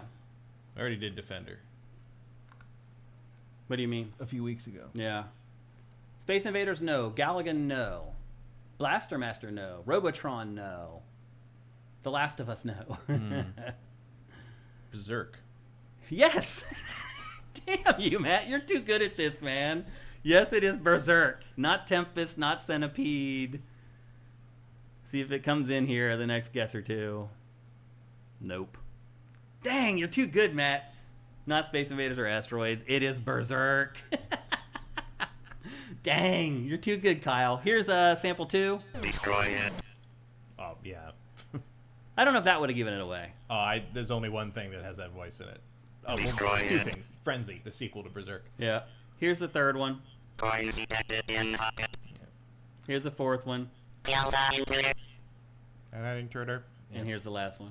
Intruders are humanoid, must not escape. Yeah. That voice, it's either Berserk, Frenzy, or Robotron. Yeah. Well, somebody guessed Robotron, and I was like, oh, they're close, but I didn't want to tip it off, so I didn't say anything. Well, dang, Matt, that's 2 weeks in a row that you have won.